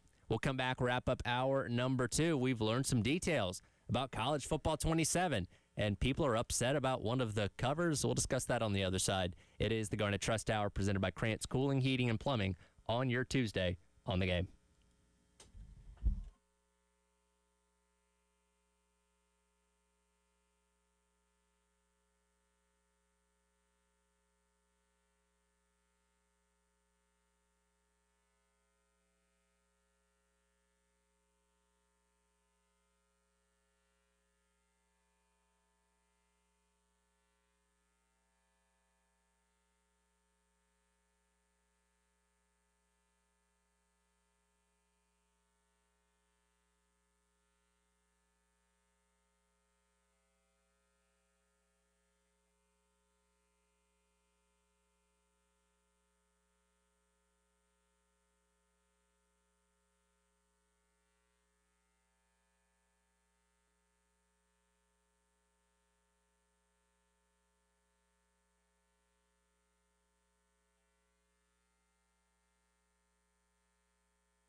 Welcome back in. Garner Trust Hour, presented by Krantz Cooling, Heating, and Plumbing. Tyler Head, Jack Belcher, Chris Clark along with you here on your Tuesday on the game. You know, we're in the month of June now, and the passage of time is something you can kind of lose track of. And it kind of dawned on me when I started seeing this stuff about college football 27. I'm like, oh, yeah, I guess that game releases next month. I feel like we haven't heard a lot about it. Now we're starting to get some more details coming out, and I think today's the official cover reveal, though we know who the cover athletes are going to be. But yeah, third installment of the return of the college football video game franchise. There was some debate this offseason because I think the ability to license the athletes' NIL or name, image, and likeness was going to be a little bit different this year, which caused a debate of would they be involved in the game or not. But it seems like everything's a go, and I think at some point by the end of next month we'll have our third installment of this game back. So the rumor is, and this will probably be, it's supposed to be announced today, it'll be Dante Moore, Twan Lacey, and Malachi Toney on the cover. Yep. That feels right. I would say that seems about right, you know? I mean, I think for sure Moore and Toney. I'm a little surprised with like a Kawan Lacey, but he's a very good player, obviously, at Ole Miss. So I think that'll be a pretty cool cover. Looking forward to seeing how that looks. Three very notable names, right? Like, okay, yeah, they could have gone easy with like Arch Manning or something like that, but you get three different players, three different positions on three teams that we expect to be in the mix for the college football playoff and national championship once again. Not mad at that. There was a lot of, because over the weekend we did get a reveal of the deluxe cover of this game, and what the deluxe edition features we'll find out. But this one features like Kurt Signetti. It's got Dante Moore. It's got Malachi Toney. It's got with Jordan Mayava, a couple of players, Kawan Lacey's on there as well. But everybody was saying that it looked like the cover of like a mid-2000s like comedy movie, like a Dude, Where's My Car or something like that, because of the way everyone's positioned, and like Signetti giving an eyebrow to the camera, which I thought was funny. I'm not going to buy the deluxe edition. I'm just going to buy the regular one. But if you buy the deluxe edition, you'll get Signetti front and center on it. It's funny. I very coincidentally with the timing of this, I'm actually selling my PS5. Oh. Yeah, I have someone coming to pick it up today off of Facebook Marketplace. So, yeah, I have not. Honestly, I bought the console 2 years ago. You know, I had, bought College Football 25. That was a big reason why I got it. And I just haven't played, man. I have not probably played in like over a year. So, I mean, look, the games are fun, but yeah, that is very ironic timing. So you don't play other games besides that one? I play Madden and whatnot. I'll play sport video games and whatnot, but I just don't play enough. Nor do I have enough time to be playing. So I just felt like, since I'm moving out here soon and whatnot, trying to offload some stuff. So moving on from the PS5 is a tough, but it's ultimately the right decision. Chris, you could have gotten a good deal on a PS5. I know, man. I know. That's I remember when the game was first coming out and we were all talking about it, and then y'all got it, and I was like, yeah, I need to go. And I still never got it. Yeah. Never went out and got it. And it's a good thing. I'd be in the same spot as Jack, except I wouldn't be proactive enough to actually sell mine. It would just sit there. Yeah. And you got to position it. It's like it's for the kids, but you play it too. Yeah, it's the kids don't. I don't think my kids have any. My girls have no interest in PS5. They definitely don't want to play college football. Well, you buy them whatever games they want. You're like, maybe I'm just gonna have college football 27 and play that too. They need to go outside. Go be a kid. Go run around like the old days. They would go. Is there a game where we can go shop or something at the mall? Probably. There probably is. There's a game for everything, man. Yes. Yeah. It is crazy that this game is it earlier this year? Because it's releasing early access is July 2nd. That feels like, I felt like 2 years ago the game released like right before the start of August. Am I wrong on that? I thought the past couple of years it was like middle of July. It was sometime in July, but yeah, July 2nd definitely feels early, especially for a game that we haven't gotten a ton of detail for a lot, which again is kind of why it surprised me that this stuff kind of popped up yesterday. I'm like, oh yeah, that game's going to be coming out soon. I will say, for anybody that was that played the original version of NCAA football, apparently mascot mode's coming back. So if you want to play as a mascot, if you want to be the Stanford Tree taking on Big Red from Western Kentucky, you can do that. There's a lot, like because I didn't buy last year's game. I bought 25 because I wanted to play that for a couple years, get deep into Dynasty mode. It did feel like the first game or so was a little bit bare bones, which, hey, you're coming back from being off for a decade.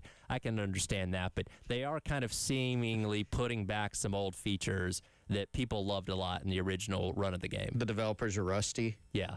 Well, and especially as you like adapt to like new consoles and stuff like that, there's only so much you can fit in to a degree. So, and Madden's really guilty of this, of taking features away and bringing them back. So it is nice to see them listening to people saying, hey, we like this thing from, 12 or 14 or whatever, bring that back. And they're seemingly doing that. Sorry, Jack. What is the dynamic weather? I think it's one of those things, like, it can change as the game goes along. Like, typically... Which is pretty accurate, I would say. Yeah, sure. Typically, if you're playing a game like in Dynasty mode and it's a raining game, it rains the entire time. The whole time. Yeah, which, like, really, that doesn't really affect how you play that much. It's just more of, like, the visual. But I guess in this one, you can, like, all right, it'll rain the first quarter, sunny in the second quarter, and then maybe rains again in the fourth quarter. Like, you'll have a little bit of variance. Do you remember how you used to be able to go back, and maybe you could still do this, but you could pick historic classic games and, like, replay them? Yes. Is that still in there? It wasn't in 25. I don't think it was in 26 either. I know you can't have historic teams because that's what got us in this whole mess with Ed O'Bannon and all that kind of stuff. It would be awesome if you could go back and replay the South Carolina, Missouri, like, rain game, and then you add in the dynamic rain. Cool. Everything's normal. Yeah. Here's a monsoon. Like, is what you're talking about, was that like the Heisman moment type of, I'm trying to remember the old game.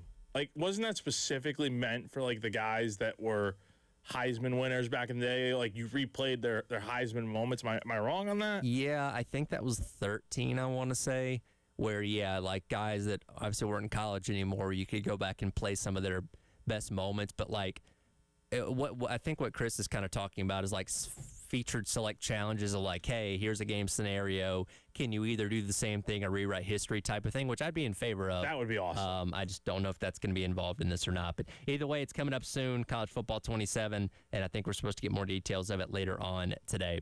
Coming up next, Gamecock Central Takeover Hour presented by Firehouse Subs as your Tuesday rolls along here on the game.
11 o'clock on your Tuesday morning. Welcome in Gamecock Central Takeover Hour presented by Firehouse Subs. Ty and Chris along with you here on the game. Wes will be joining us a little bit later on in the show. And when he gets in here, we'll do our 95 days kickoff trivia question. He impressed me yesterday, by the way. He answered the question before I asked the question. I was told this by a source. In all the time we've been doing this, that's never happened. So I have a selfish question. Do I get an opportunity to answer those questions so that I can possibly get some points and some credit, or by way of me skipping the shows, am I punished? Well, if he is not here by the end of the next segment, okay, then I will give you the opportunity to answer the question by yourself. How about that? I just mean the ones you already did. Oh, the ones I already did. Okay. Yeah, all right. yeah. Okay. Now, he didn't tell you what yesterday's was. I have no idea what they are. Okay. And all right. my source didn't say. It was just Wes spitting the answer out before the question was even asked. Okay. Well, So- if that's the case, I can present you yesterday's question, which was 96 days until kickoff. Okay. And doing some research through last year's stats, I saw that Rasul Faison had only 96 carries last year.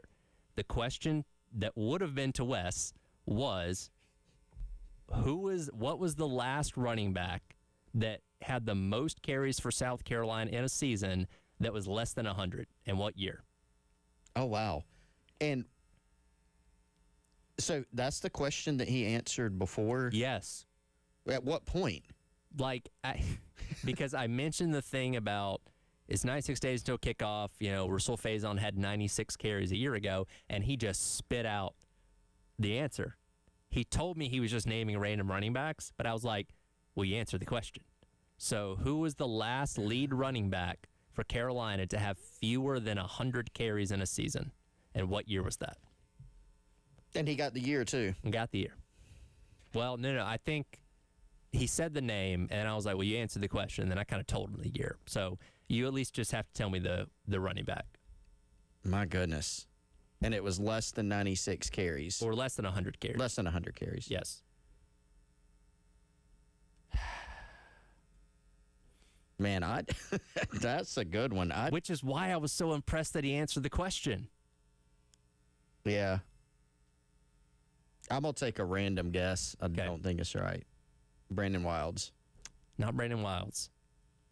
You want to take another guess? I mean, I can keep naming running backs all day, probably. Mike Davis. No. Mike Davis 1.0. No, neither Mike Davis. Kenny Miles. No. A.J. Turner in 2017. My God, wow. And again, that is impressive. He randomly spit his name out because he knew it was going to be a running back related question. He said A.J. Turner, and I was like, well, you answered the question. I don't really know what to ask now. So that was the last time a lead running back had fewer than 100 carries. I'll have to say, I'm not sure that counts. He just naming random running backs. Well, but we have to count it because he did get it right. He did get it right, and I was thoroughly impressed. So we'll get 95 days till kickoff a little bit later on in the show. But you weren't here yesterday. Of course, we spent a lot of time talking about the head baseball coaching search. Now that Coastal Carolina season's come to an end, as we learned last night, we'll get into what happened in the regionals coming up in a minute. But your other candidates, Sabins, Fitzgerald, if you believe he's still a contender, Skylar Meade, if you want to go back to somebody we've talked about in the past, all those guys are still playing baseball. They got supers coming up this weekend, so they're locked up for at least another week. Kevin Schnall, who has consistently been at the top of this candidate board for a long time, is free. They got back to Conway yesterday. If you want to make the hire, you have the opportunity to do it. Now we wait and see what happens.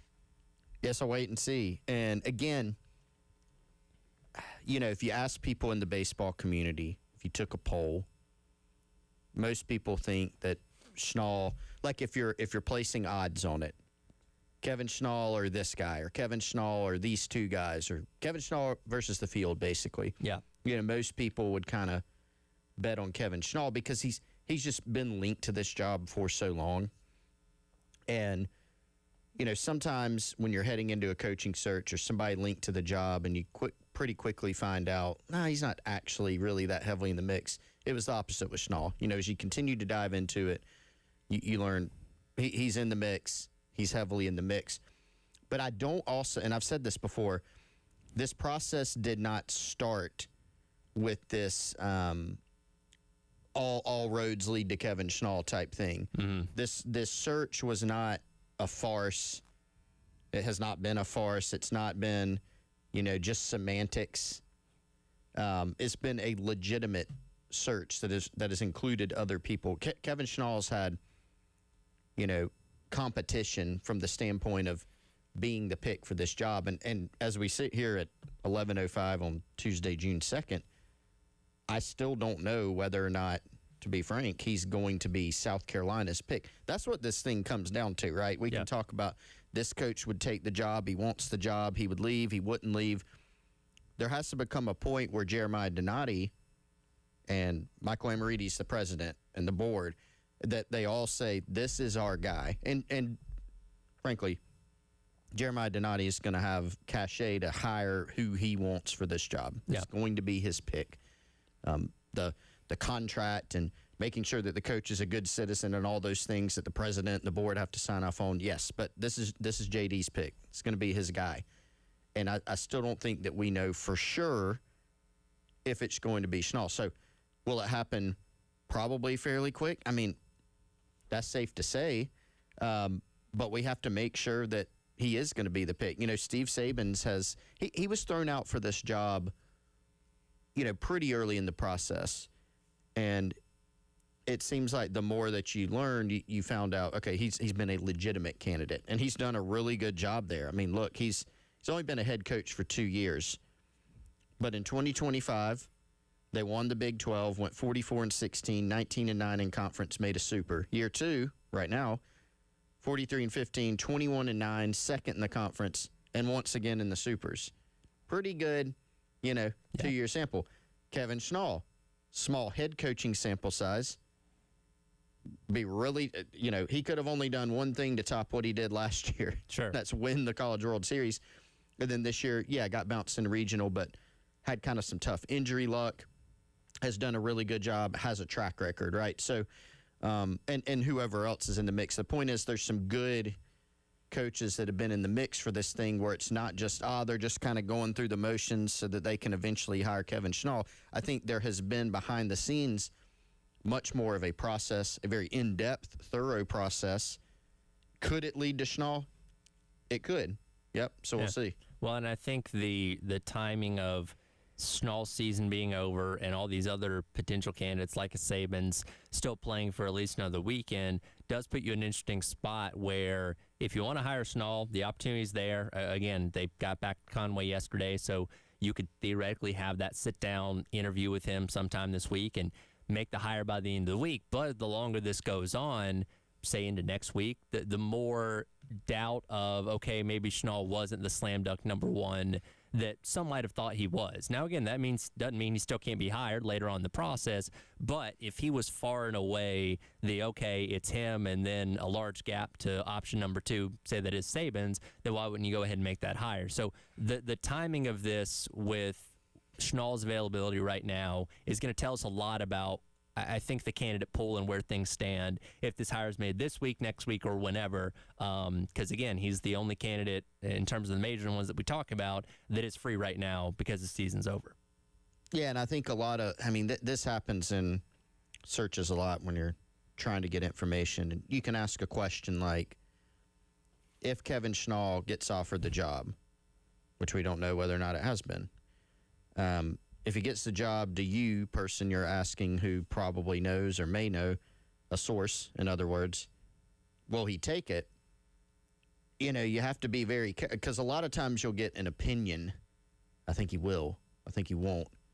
I'm not sure, and you have to try to figure. So that's another part. There's all these different parts, moving parts in this thing, Tyler. It's who's JD's pick? When does he say this is our guy? If it is the guy, and he's gone down the road already with representations to where I don't think he's going to be shocked by whatever the numbers would have to be for any of these candidates. Sure. You're going to have a framework with your background work from the search firm and your talks with agents and your talks directly with the coaches, maybe in some instances. here, trying to figure out. But the coaches have to also make a decision on the job, and maybe by the time it's offered, whether or not it's going to be accepted. But there's just so many different moving parts to this, and I think you're right. If the fact that let's say it is going to be Schnall, the fact that it hasn't happened here at 11:10 on Tuesday, June 2nd, doesn't really mean anything because these things take a little time, even with all that background work. But if it continues to go on, then I think it's, what else is happening behind the scenes in this process? And Schnall is such an interesting case because he's got so many reasons to stay at Coastal. Again, he was in the mix for the Tennessee job a year ago to some degree or another and decided to stay at Coastal. He played there. He's been an assistant coach there almost his entire career, save for a couple of years at UCF.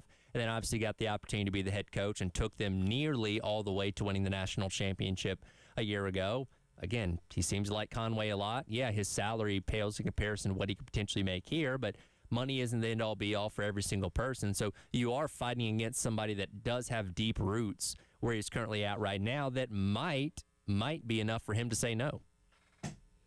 Yeah, look, and that comes back to this opinion thing.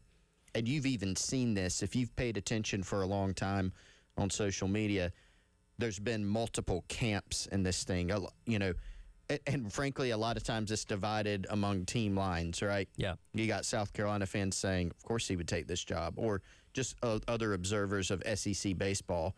You've got some Coastal fans saying, well, he would never leave. He could have left already.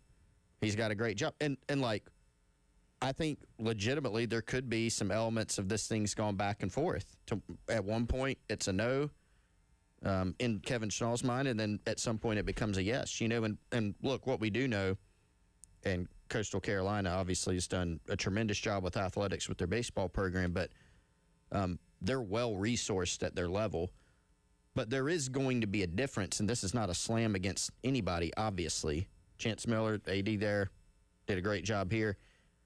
There is a difference between an SEC program and a Sun Belt program in terms of the resource deployment, generally speaking. Mm-hmm. And we know that South Carolina is not trying to run this baseball program in the, bottom quadrant of the SEC with what they're going to promise to a new coach, both in salary for your staff, and in NIL. They have been investing in that. It hasn't worked yet, but they're trying to find a new guy who can come in and then make that investment work for them. So, that's something that, frankly, to most coaches has to be at least somewhat appealing. It's not for everybody. Mm-hmm. And so the question is, who does South Carolina pick? We are waiting patiently to see what ends up happening. Maybe this week, maybe next week. We'll certainly keep our eyes open and ears open for whatever the latest developments in this head coaching search are. That being said, it's been a fun regional weekend, including a couple of walk-offs yesterday. We'll dive into that coming up next. It is the Gamecock Central Takeover Hour presented by Firehouse Subs on your Tuesday on the Game.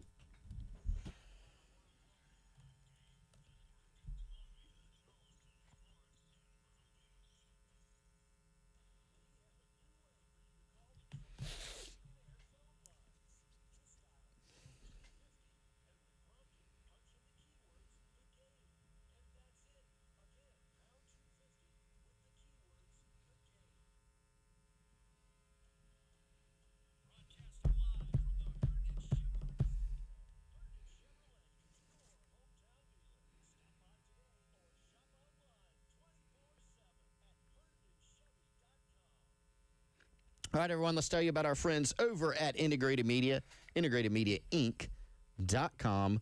Home theater, smart home, home automation installations. I was just reading the other day, home automation is one of the fastest growing industries actually in the world right now. And the guys over at Integrated Media, Michael, Nathan, and their team, they've been at the forefront of it for some time.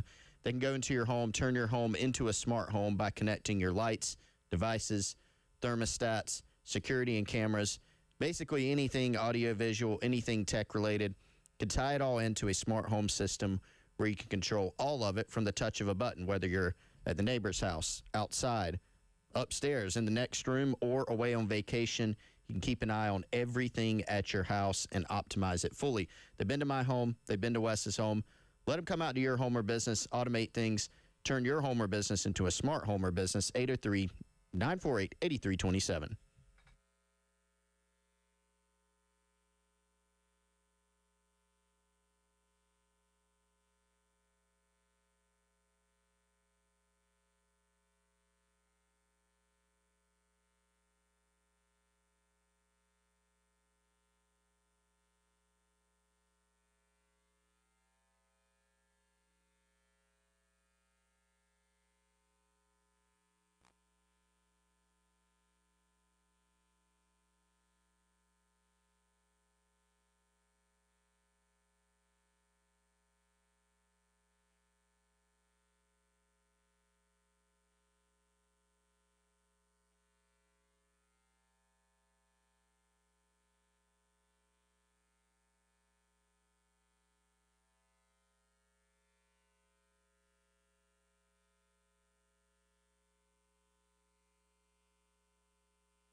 There's Taki's mom.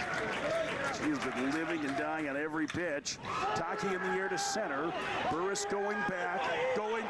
That ball is gone. It's gone.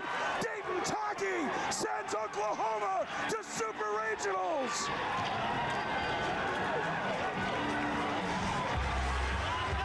Welcome back in. Gamecock Central Takeover Hour presented by Firehouse Subs. Tyler and Chris along with you here on your Tuesday on the Game.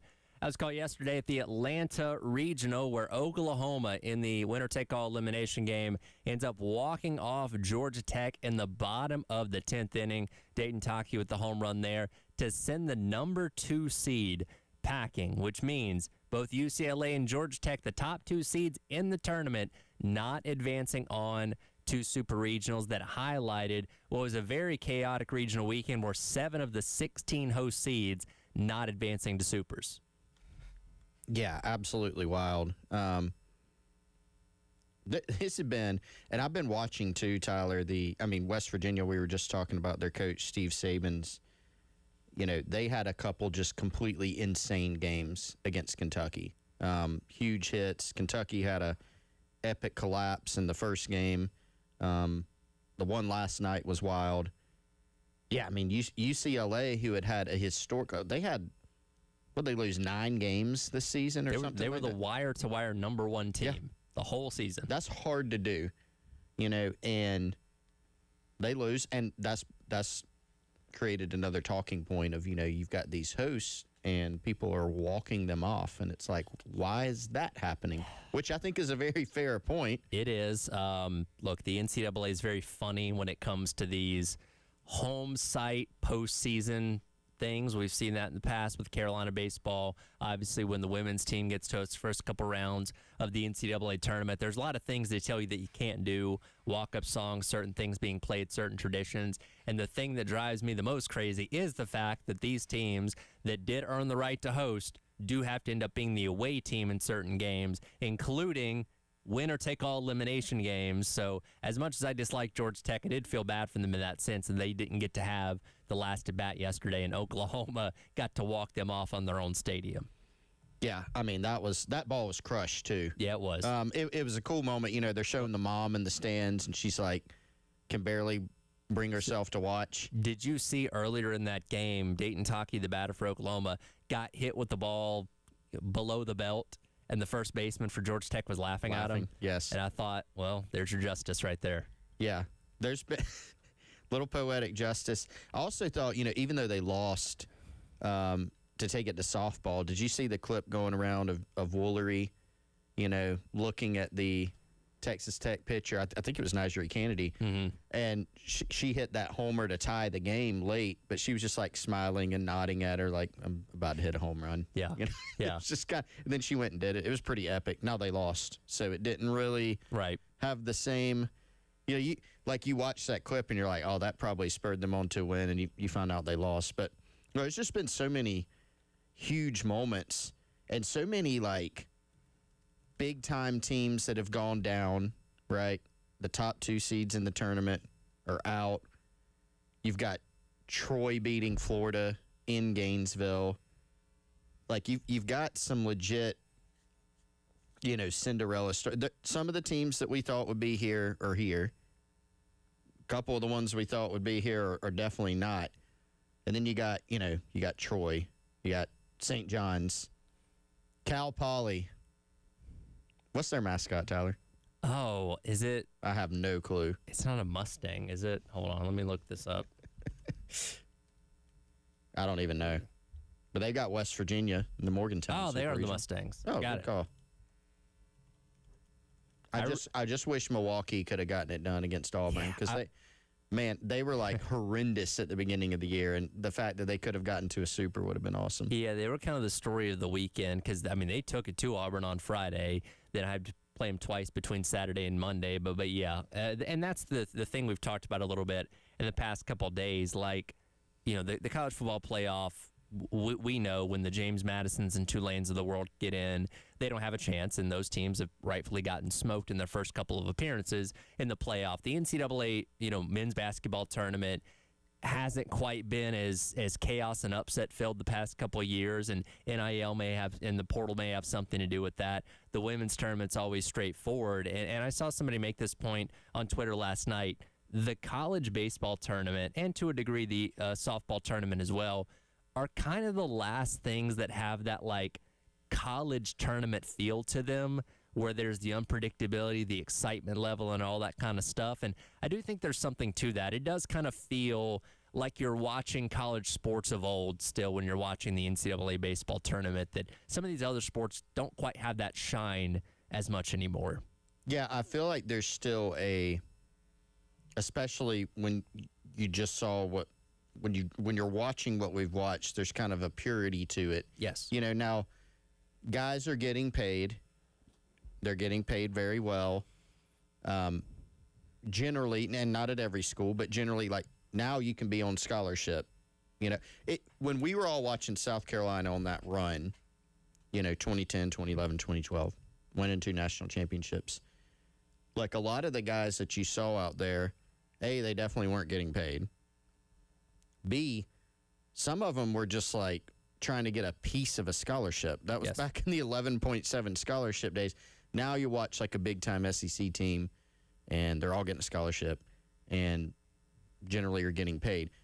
They're not getting football numbers or basketball numbers, which have exploded lately too, but generally they're getting paid. But there's still kind of this purity in baseball, especially when tournament time comes around, and you're seeing, who was it last year? Murray State. Yep. You see Milwaukee didn't quite make the Supers, but they have that Cinderella run where they can go play with SEC teams. What Troy just did down in Gainesville to a very tradition-rich Florida program. Like, I do feel like there's still this purity to the game in college baseball and specifically in the tournament. Well, and baseball's a game, too, where, yes, the more talented teams, the more talented players do tend to win more often than not, but in any given baseball game, anybody can beat anybody, right? Like the separation between the top and the bottom in baseball is a lot slimmer than I'd say what you have in football and basketball. Now, again, the NCAA basketball tournament, we see upsets all the time,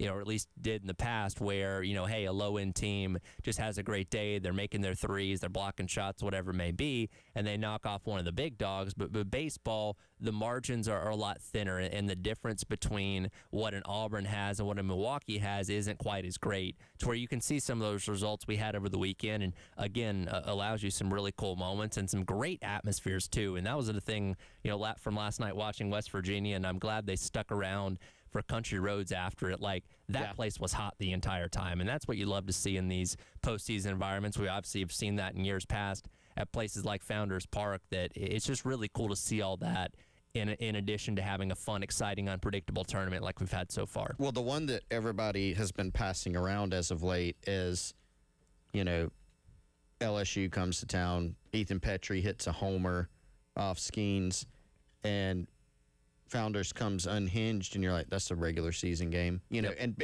people just want to get back to that type of atmosphere, and they've got to have something to hold on to, with the result, or at least some hope.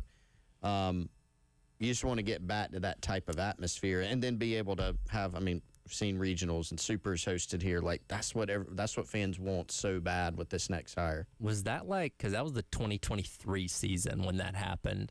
Was that the last time everybody was, for the most part, feeling good about this baseball program? Now, again, that season went on. They ended up hosting that year, and then the next year they make a regional and get bounced at NC State. But, has it been that long since everybody really just felt good about where things were with this program? That was, I think that was probably it, because, you look at that season, you actually ended up losing that series to LSU, but you won the first one at Founders. You won the series. You had already won the series against Clemson. Yep. You lost game one, which was in Clemson. Then you beat them in an amazing game at Fuller Field. You beat them in a resoundingly on the Sunday game, 7-1. And, people were generally, feeling pretty good about things. And that team, that Florida team ended up winning the national title, right? Yes. And, you had a couple. No, that was LSU. That was LSU, yeah. Because Florida played for the title. LSU they played won. For it, yes. Yeah. So they end up playing, still really good team. That was probably the last time where consistently people were kind of in lockstep. And that's the thing, it seems like so long ago, too, at this point. Yeah, 3 years. And here's hoping whoever this hire ends up being can recapture some of that magic that we've had from years ago. We'll continue on with the Gamecock Central Takeover Hour, presented by Firehouse Subs, as your Tuesday rolls along here on the game.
All right, welcome back in. It is the Gamecock Central Takeover Hour presented by Firehouse Subs. Tyler and Chris along with you here on your Tuesday on the Game.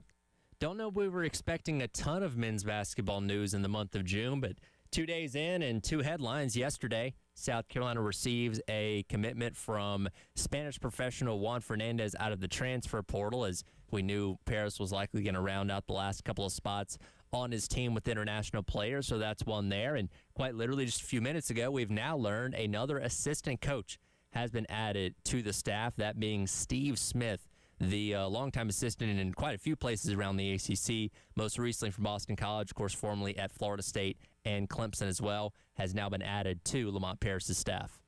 Yeah, this is an interesting get. Varnville native, so he's from the Palmetto State. He's got experience at Clemson under two different coaches. Has ties in this state. Has a name that we've been, hearing some things about behind the scenes and able to get this thing done. Actually also has a foundation, nonprofit organization in Hampton County in South Carolina. So looks like a hire that fits, as Lamont Paris and the South Carolina administration has set about rebuilding things, rebuilding not only the coaching staff on the court, but the support staff as well. A lot of changes with this program this offseason, whether it's roster or staff, and this is the latest one. So, again, spent time most recently in Boston College, Florida State, Clemson as well, kind of reading his bio here from the Boston College website.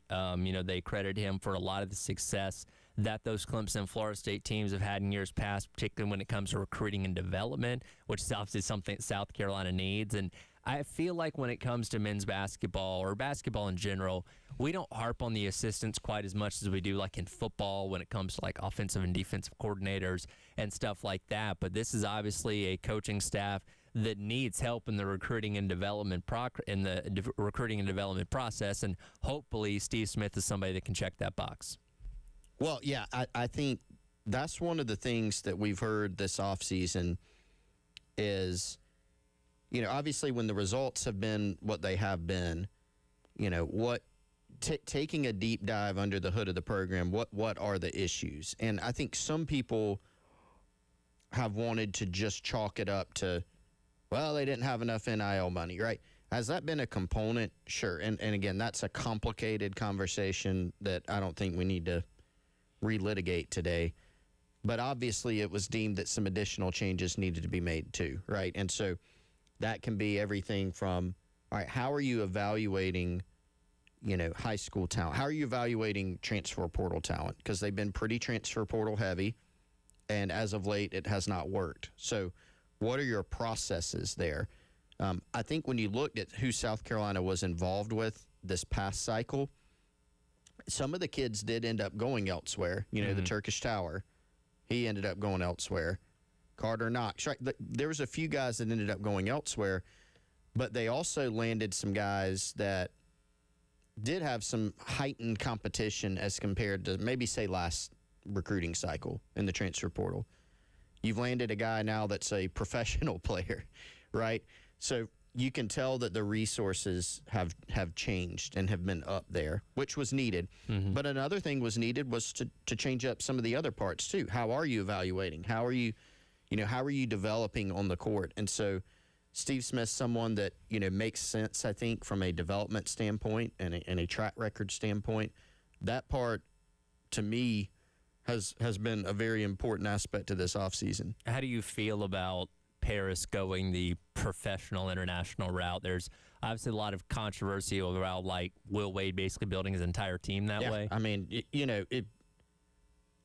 you're asking, if the question is, should South Carolina do it? The answer is, as long as it's legal, absolutely. Yeah.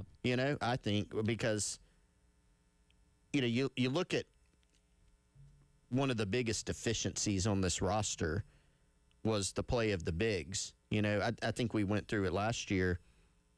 Eli Ellis was in the top 5 rebounding in this team. Which that tells you a lot. They didn't have a big that was in the top 5 of rebounding, I don't think, right? So you're exactly right. That tells you a lot. So this guy is a big man who has played against high-level competition in Europe, in the top domestic league there.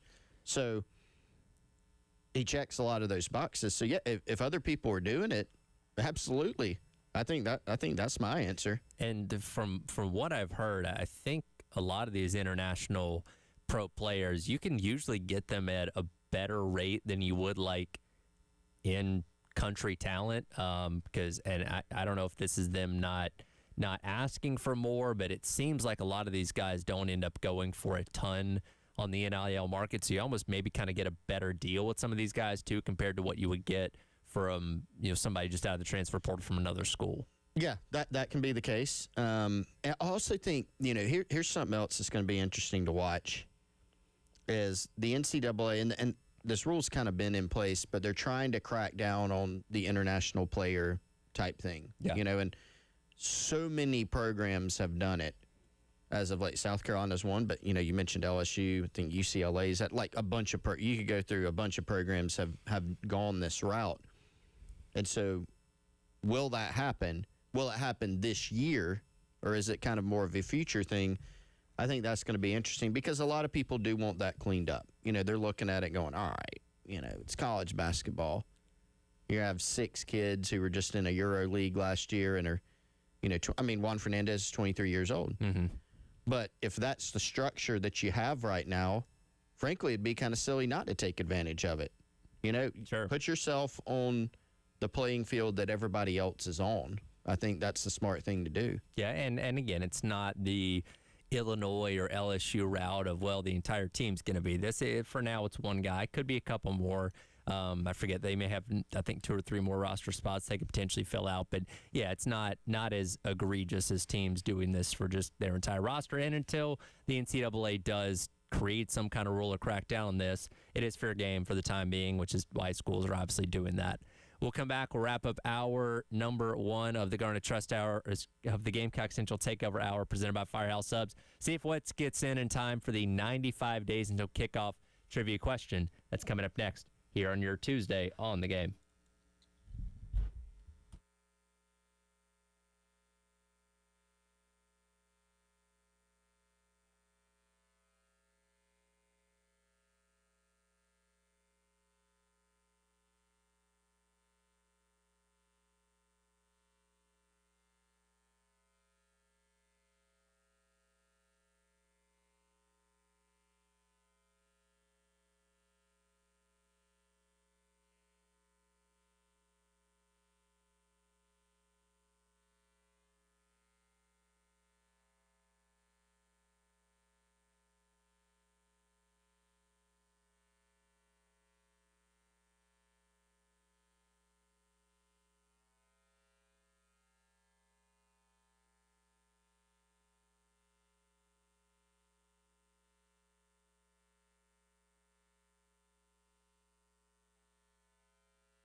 All right, welcome back in.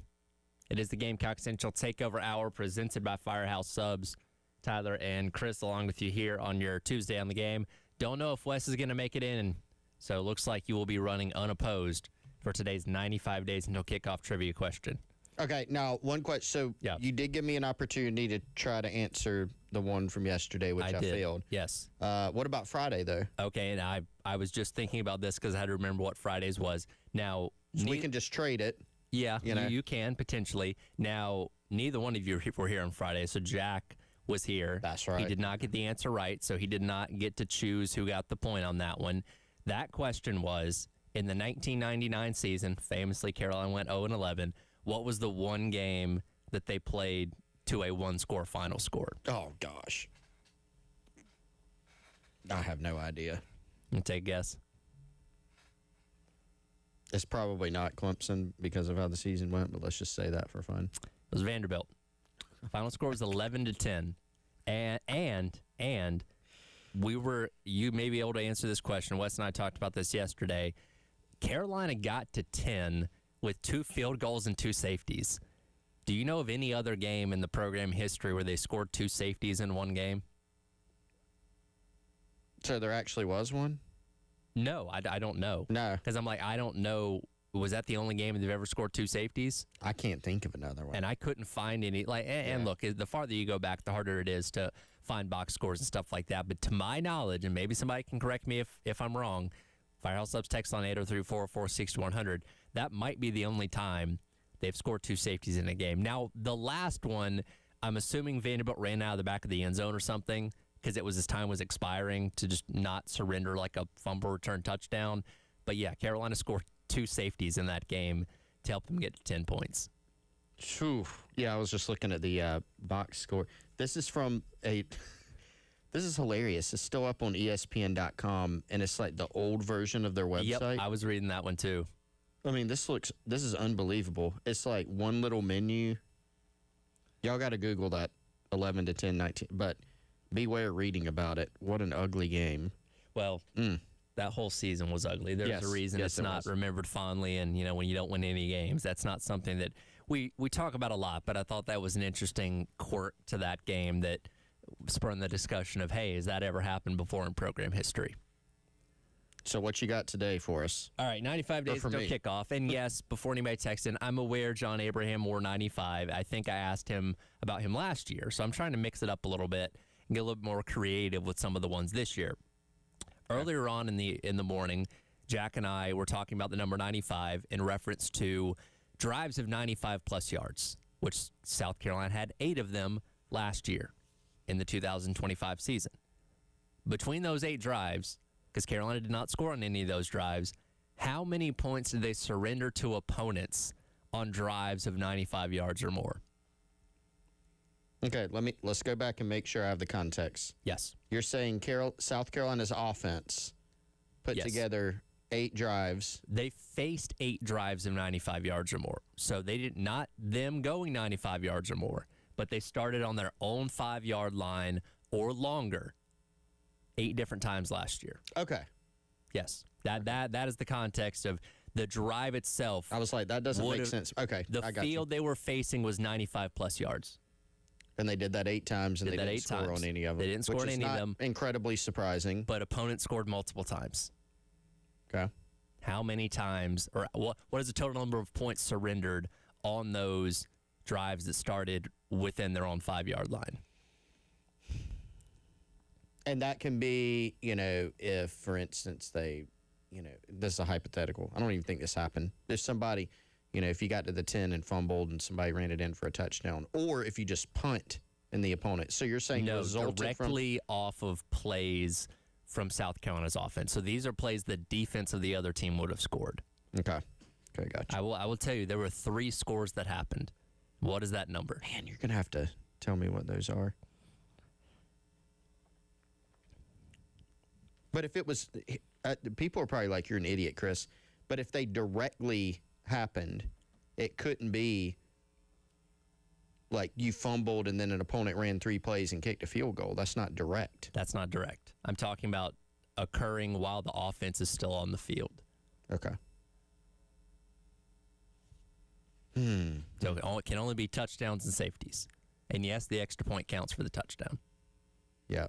So I will go with 16.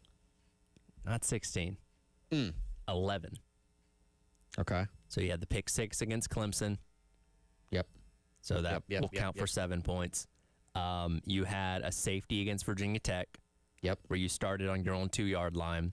And then you had a safety against Oklahoma where you started on your own 1. Yes. And I remember all 3 of those plays now in my brain. Yeah.